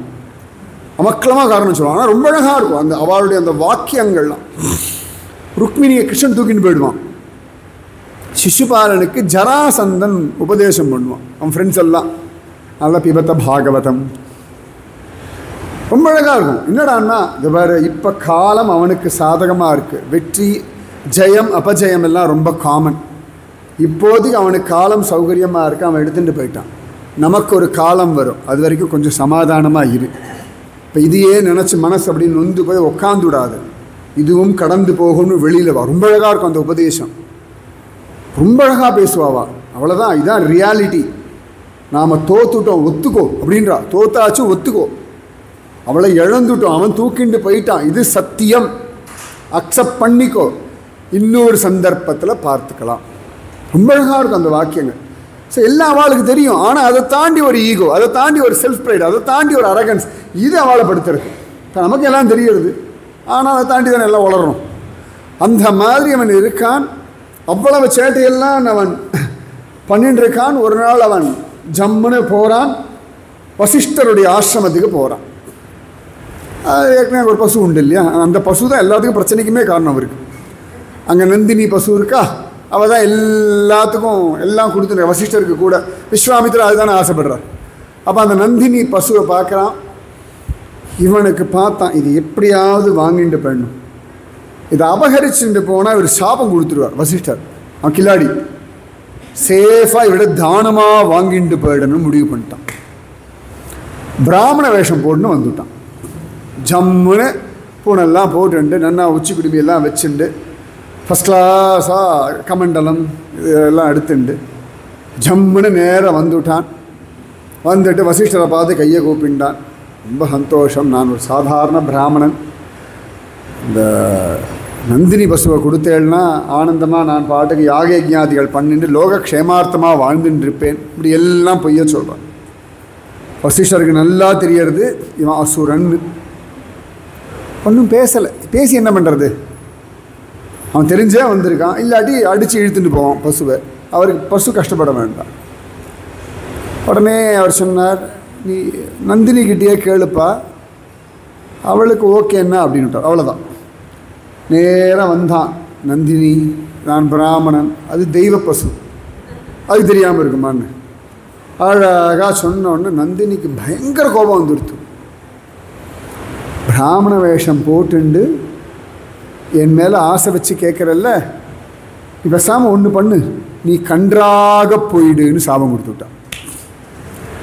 கன்றா போயிடு, அவ்வளோதானே, உனக்கு மாடு தானே வேணும். கன்றாக போயிட்டுனா உனக்கு எப்படி ஒரு மாடு உண்டு இல்லை, பால் குடிச்சுட்டு கடப்போம். அடுத்த நிமிஷம் கன்றாக மாறிட்டான். அப்போ அவனுக்கு புத்தி வரும், ஐயோ தப்பு பண்ணிட்டேனே அப்படின்றான். இப்போ நந்தினி சொல்கிறது, இப்படியே இரு, வைவஸ்வத மன்வந்தரத்தில் 28வது சதுர்யுகத்தில் துவாபர யுகத்தில் கிருஷ்ணன் வருவான். அப்போ அவன் பசுக்கூடத்தில் போய் சேர்ந்துடு, அப்போ உனக்கு சத்கதி கிடைக்கும்னு நந்தினி ஆசீர்வாதம். அவன்தான் வத்சாசுரனா வந்தான். கன்று குணிலாய் எரிந்தாய் கழல் போற்றி. உடனே பகுலாஷ் ராஜனுக்கு அவ்வளோ சந்தோஷம். அதான் நந்தினி பசுவனுடைய ஆசீர்வாதம். அவன் சொல்ல ஆசீர்வாதம்ன்றான், அது சாபம்னு சொல்ல. ஆசீர்வாதம் கிருஷ்ணன் மேய்க்கிற கன்றுகளுக்கு நடுவில் வந்தாச்சு, கண்ணன் கையினால் முக்தி அடைஞ்சாச்சு, கண்ணனோட கலந்தாச்சு. அது வசதி தானே. அப்படி வத்சாசுரனுக்கு அனுகிரகம் பண்ணான். மீதி விஷயம் நாளைக்கு. ராதே கிருஷ்ணா.